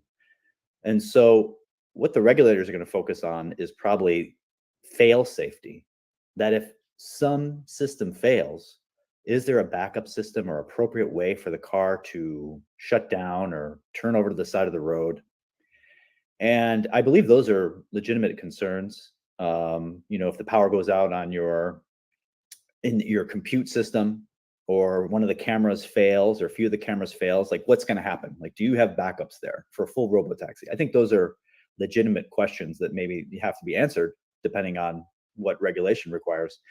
But for regulation to require that you need to have Lidar or you need to have radar is, in my opinion, silly. They don't have the expertise to assess what technology is needed for what accuracy, because the accuracy is changing rapidly given the development of deep learning algorithms and how things have changed over the last 5-10 years. When Google started, Waymo started the Google X project, Lidar was really the only way they could do any perception sensing to do depth estimation of objects. There was no way in 2010 they could use cameras to assess depth estimation. They simply didn't have the algorithms or the compute. And that's why they built with Lidar. If someone's starting from scratch today, it's questionable whether they would add that. It's to be seen. It's not proven that cameras only will give you the highest reliability needed, but we certainly have improved at a rapid rate. So I just think people are going to wait and see. I don't think regulators would require something now, seeing how quickly the technology is changing. Another hint to this is the fact that Waymo was making custom LiDAR, and they were spending a lot of energy and effort on that project. And in 2021, shortly after they started autonomous rides, I believe it was 2020 in Chandler, Arizona, they stopped making that LiDAR. They stopped making it not only for others, but most likely also for themselves. And instead, they do have LiDAR on the vehicle still, but what you'll notice is the LiDAR that they have on the vehicles now is much cheaper. It's not the $5,000 ones anymore. It's not the $10,000 ones. They're bringing the cost down. So that maybe tells you it's not so much that they need the LiDAR, it's that the LiDAR is maybe cheap enough that on prototype vehicles, it's fine to put it there. I think the fact that it's there does not mean it's necessary. It's just that it's helpful in their prototypes that they're using for training. And they just have a different approach to training.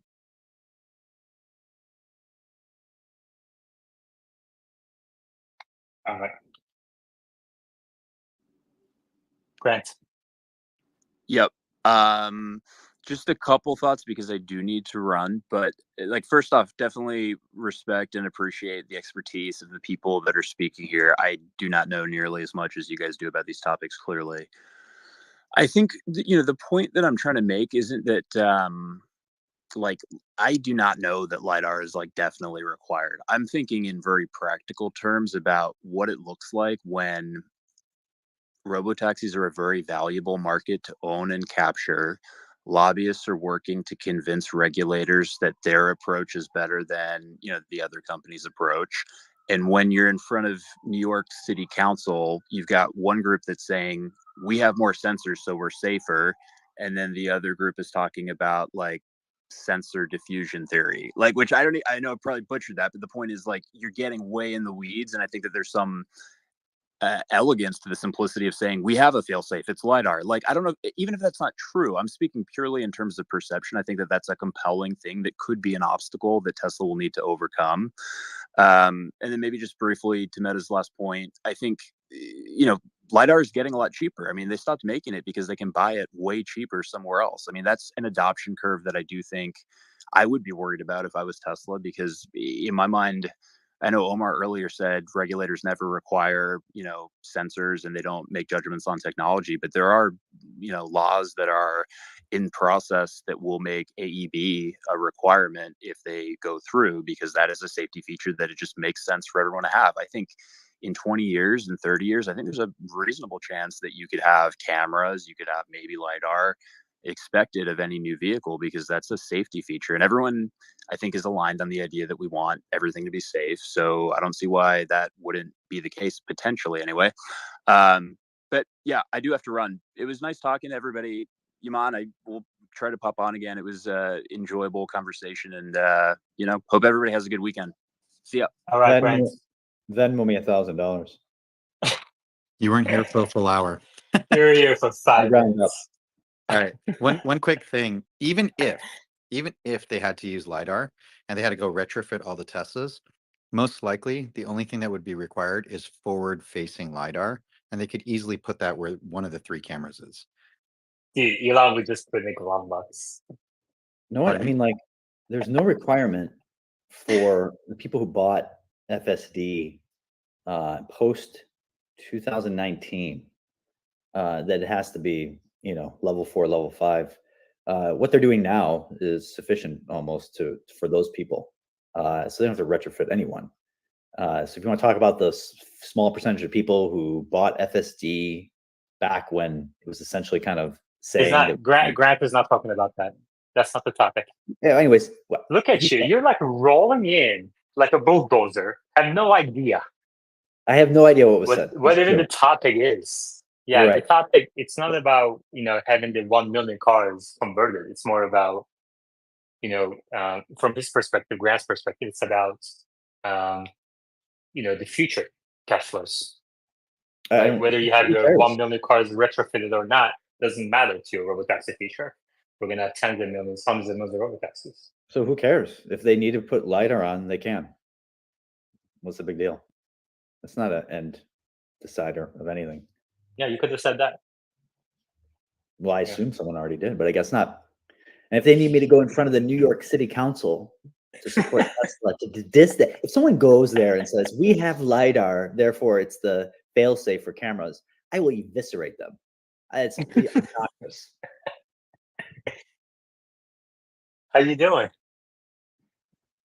I was great because I haven't been on this space all day. Yeah, where were you? You had been on this space. You just were doing listening work. on YouTube. Doing work. You working? Yeah. Yeah. Yeah. So stock price seemed flat today. I don't know. It's kind of weird. Yeah. What do you think of this V13.2.1 rollout? Wow, I mean, V12.3. V12.3. Jeez.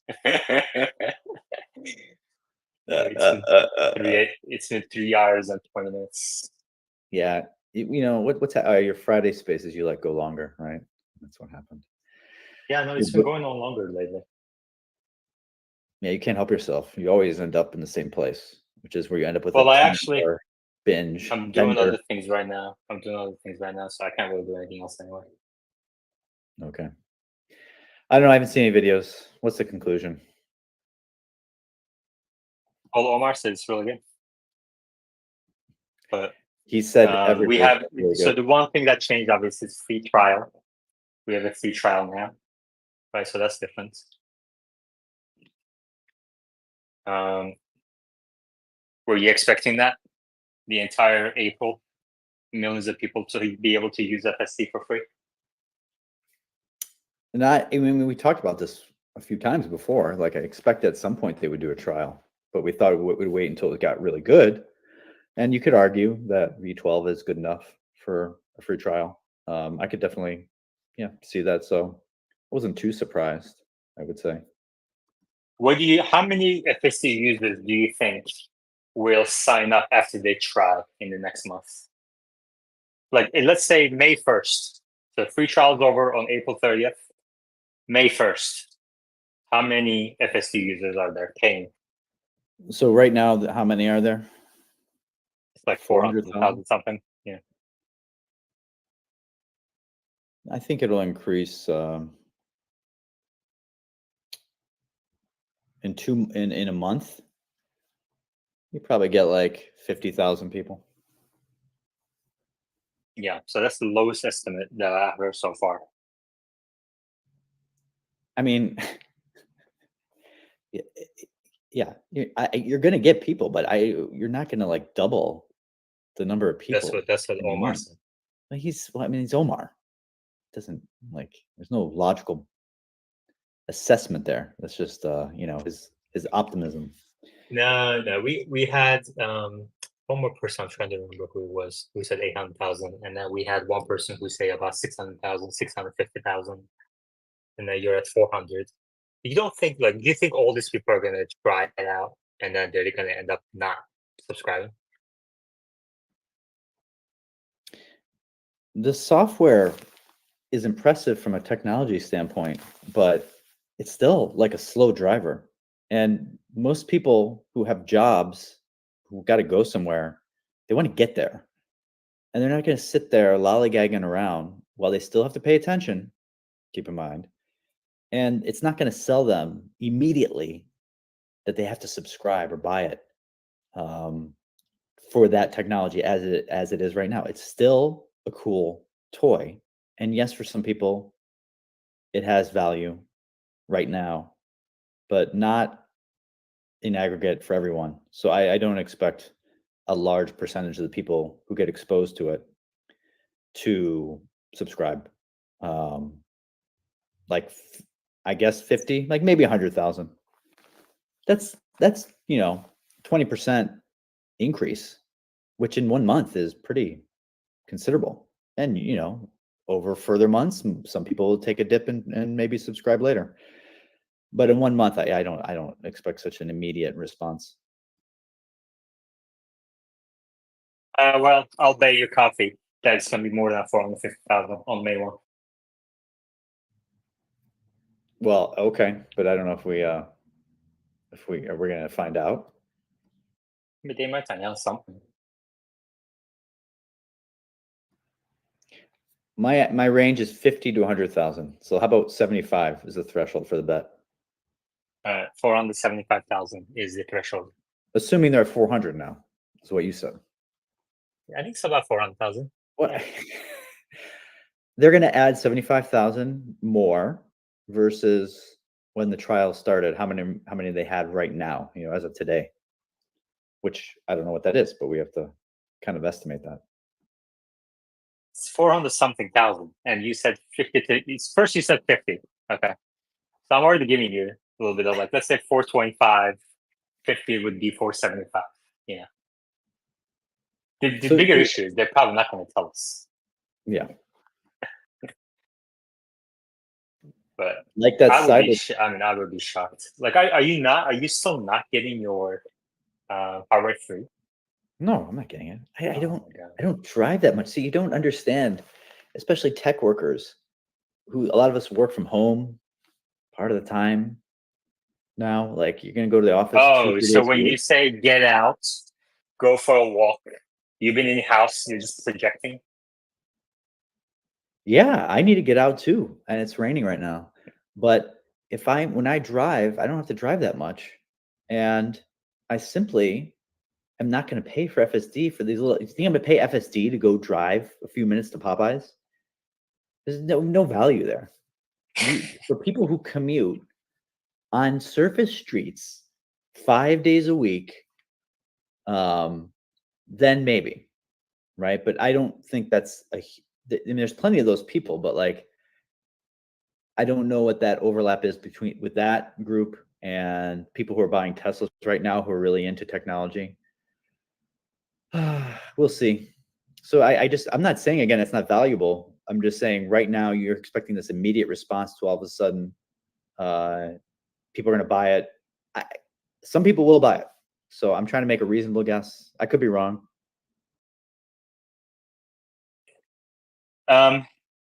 Was it you who said something like the current cars aren't going to be Robotaxi-able, just the next gen vehicle? Correct. Well, I think this is outside of the conversation we had before about is there enough compute or camera resolution or positioning?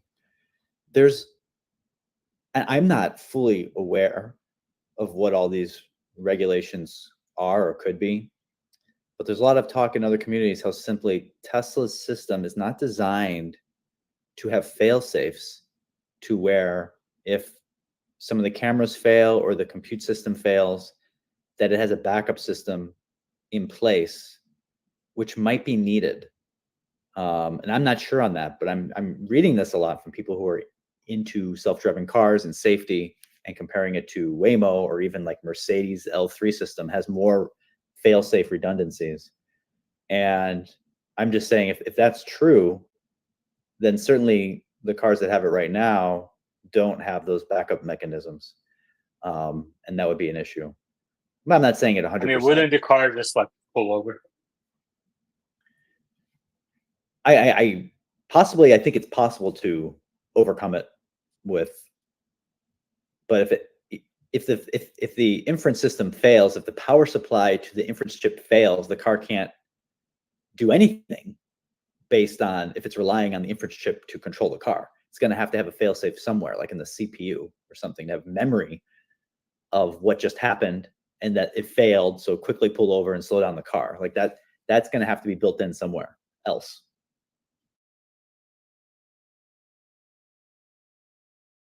Yeah. So I'm gonna send you a picture. I'm not saying. Are you ready for a picture? I'm ready for a picture. It'll take a second. I'm gonna DM it to you. All right, but I know what I'm saying is not. I don't know for sure, but I think it's something valid to discuss and find out more information on, and get assurances that that's something that could or could not work with the current hardware.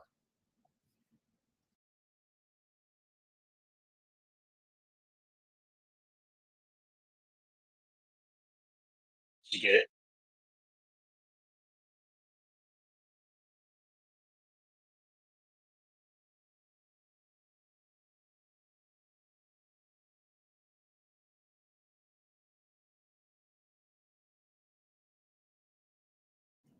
I'm still trying to understand what I'm looking at. It looks like a wig.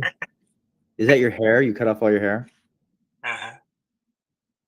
Well, I mean, we knew this was going to happen, right? Because we noticed your receding hairline. It does look like a wig. It does look like a wig. And a beard. That's 6 months of Turkish beard gone. So you're And just 2 years of hair.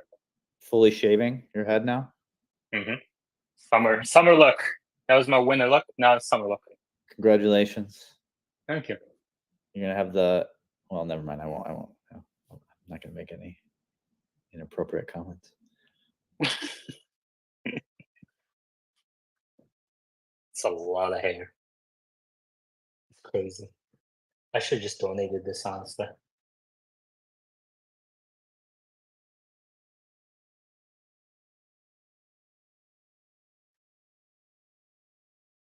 What do you think of the email not showing beta? I mean, yeah, it's fine.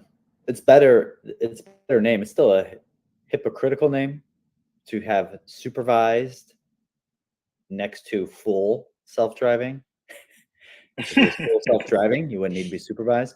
But it at least is more clear on the responsibilities of the driver, and harder for people in the media or politicians to say that you're deceiving people, like them thinking they have to. But why make this change now, you think? Because you're starting to sell it to more people.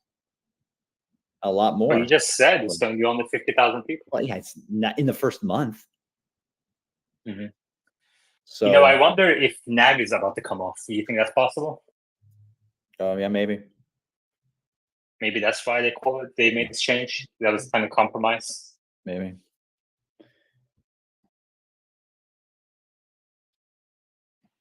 Anyways, I gotta go. Okay. Any questions, comments? Please request to speak. Otherwise, I'm going to end this.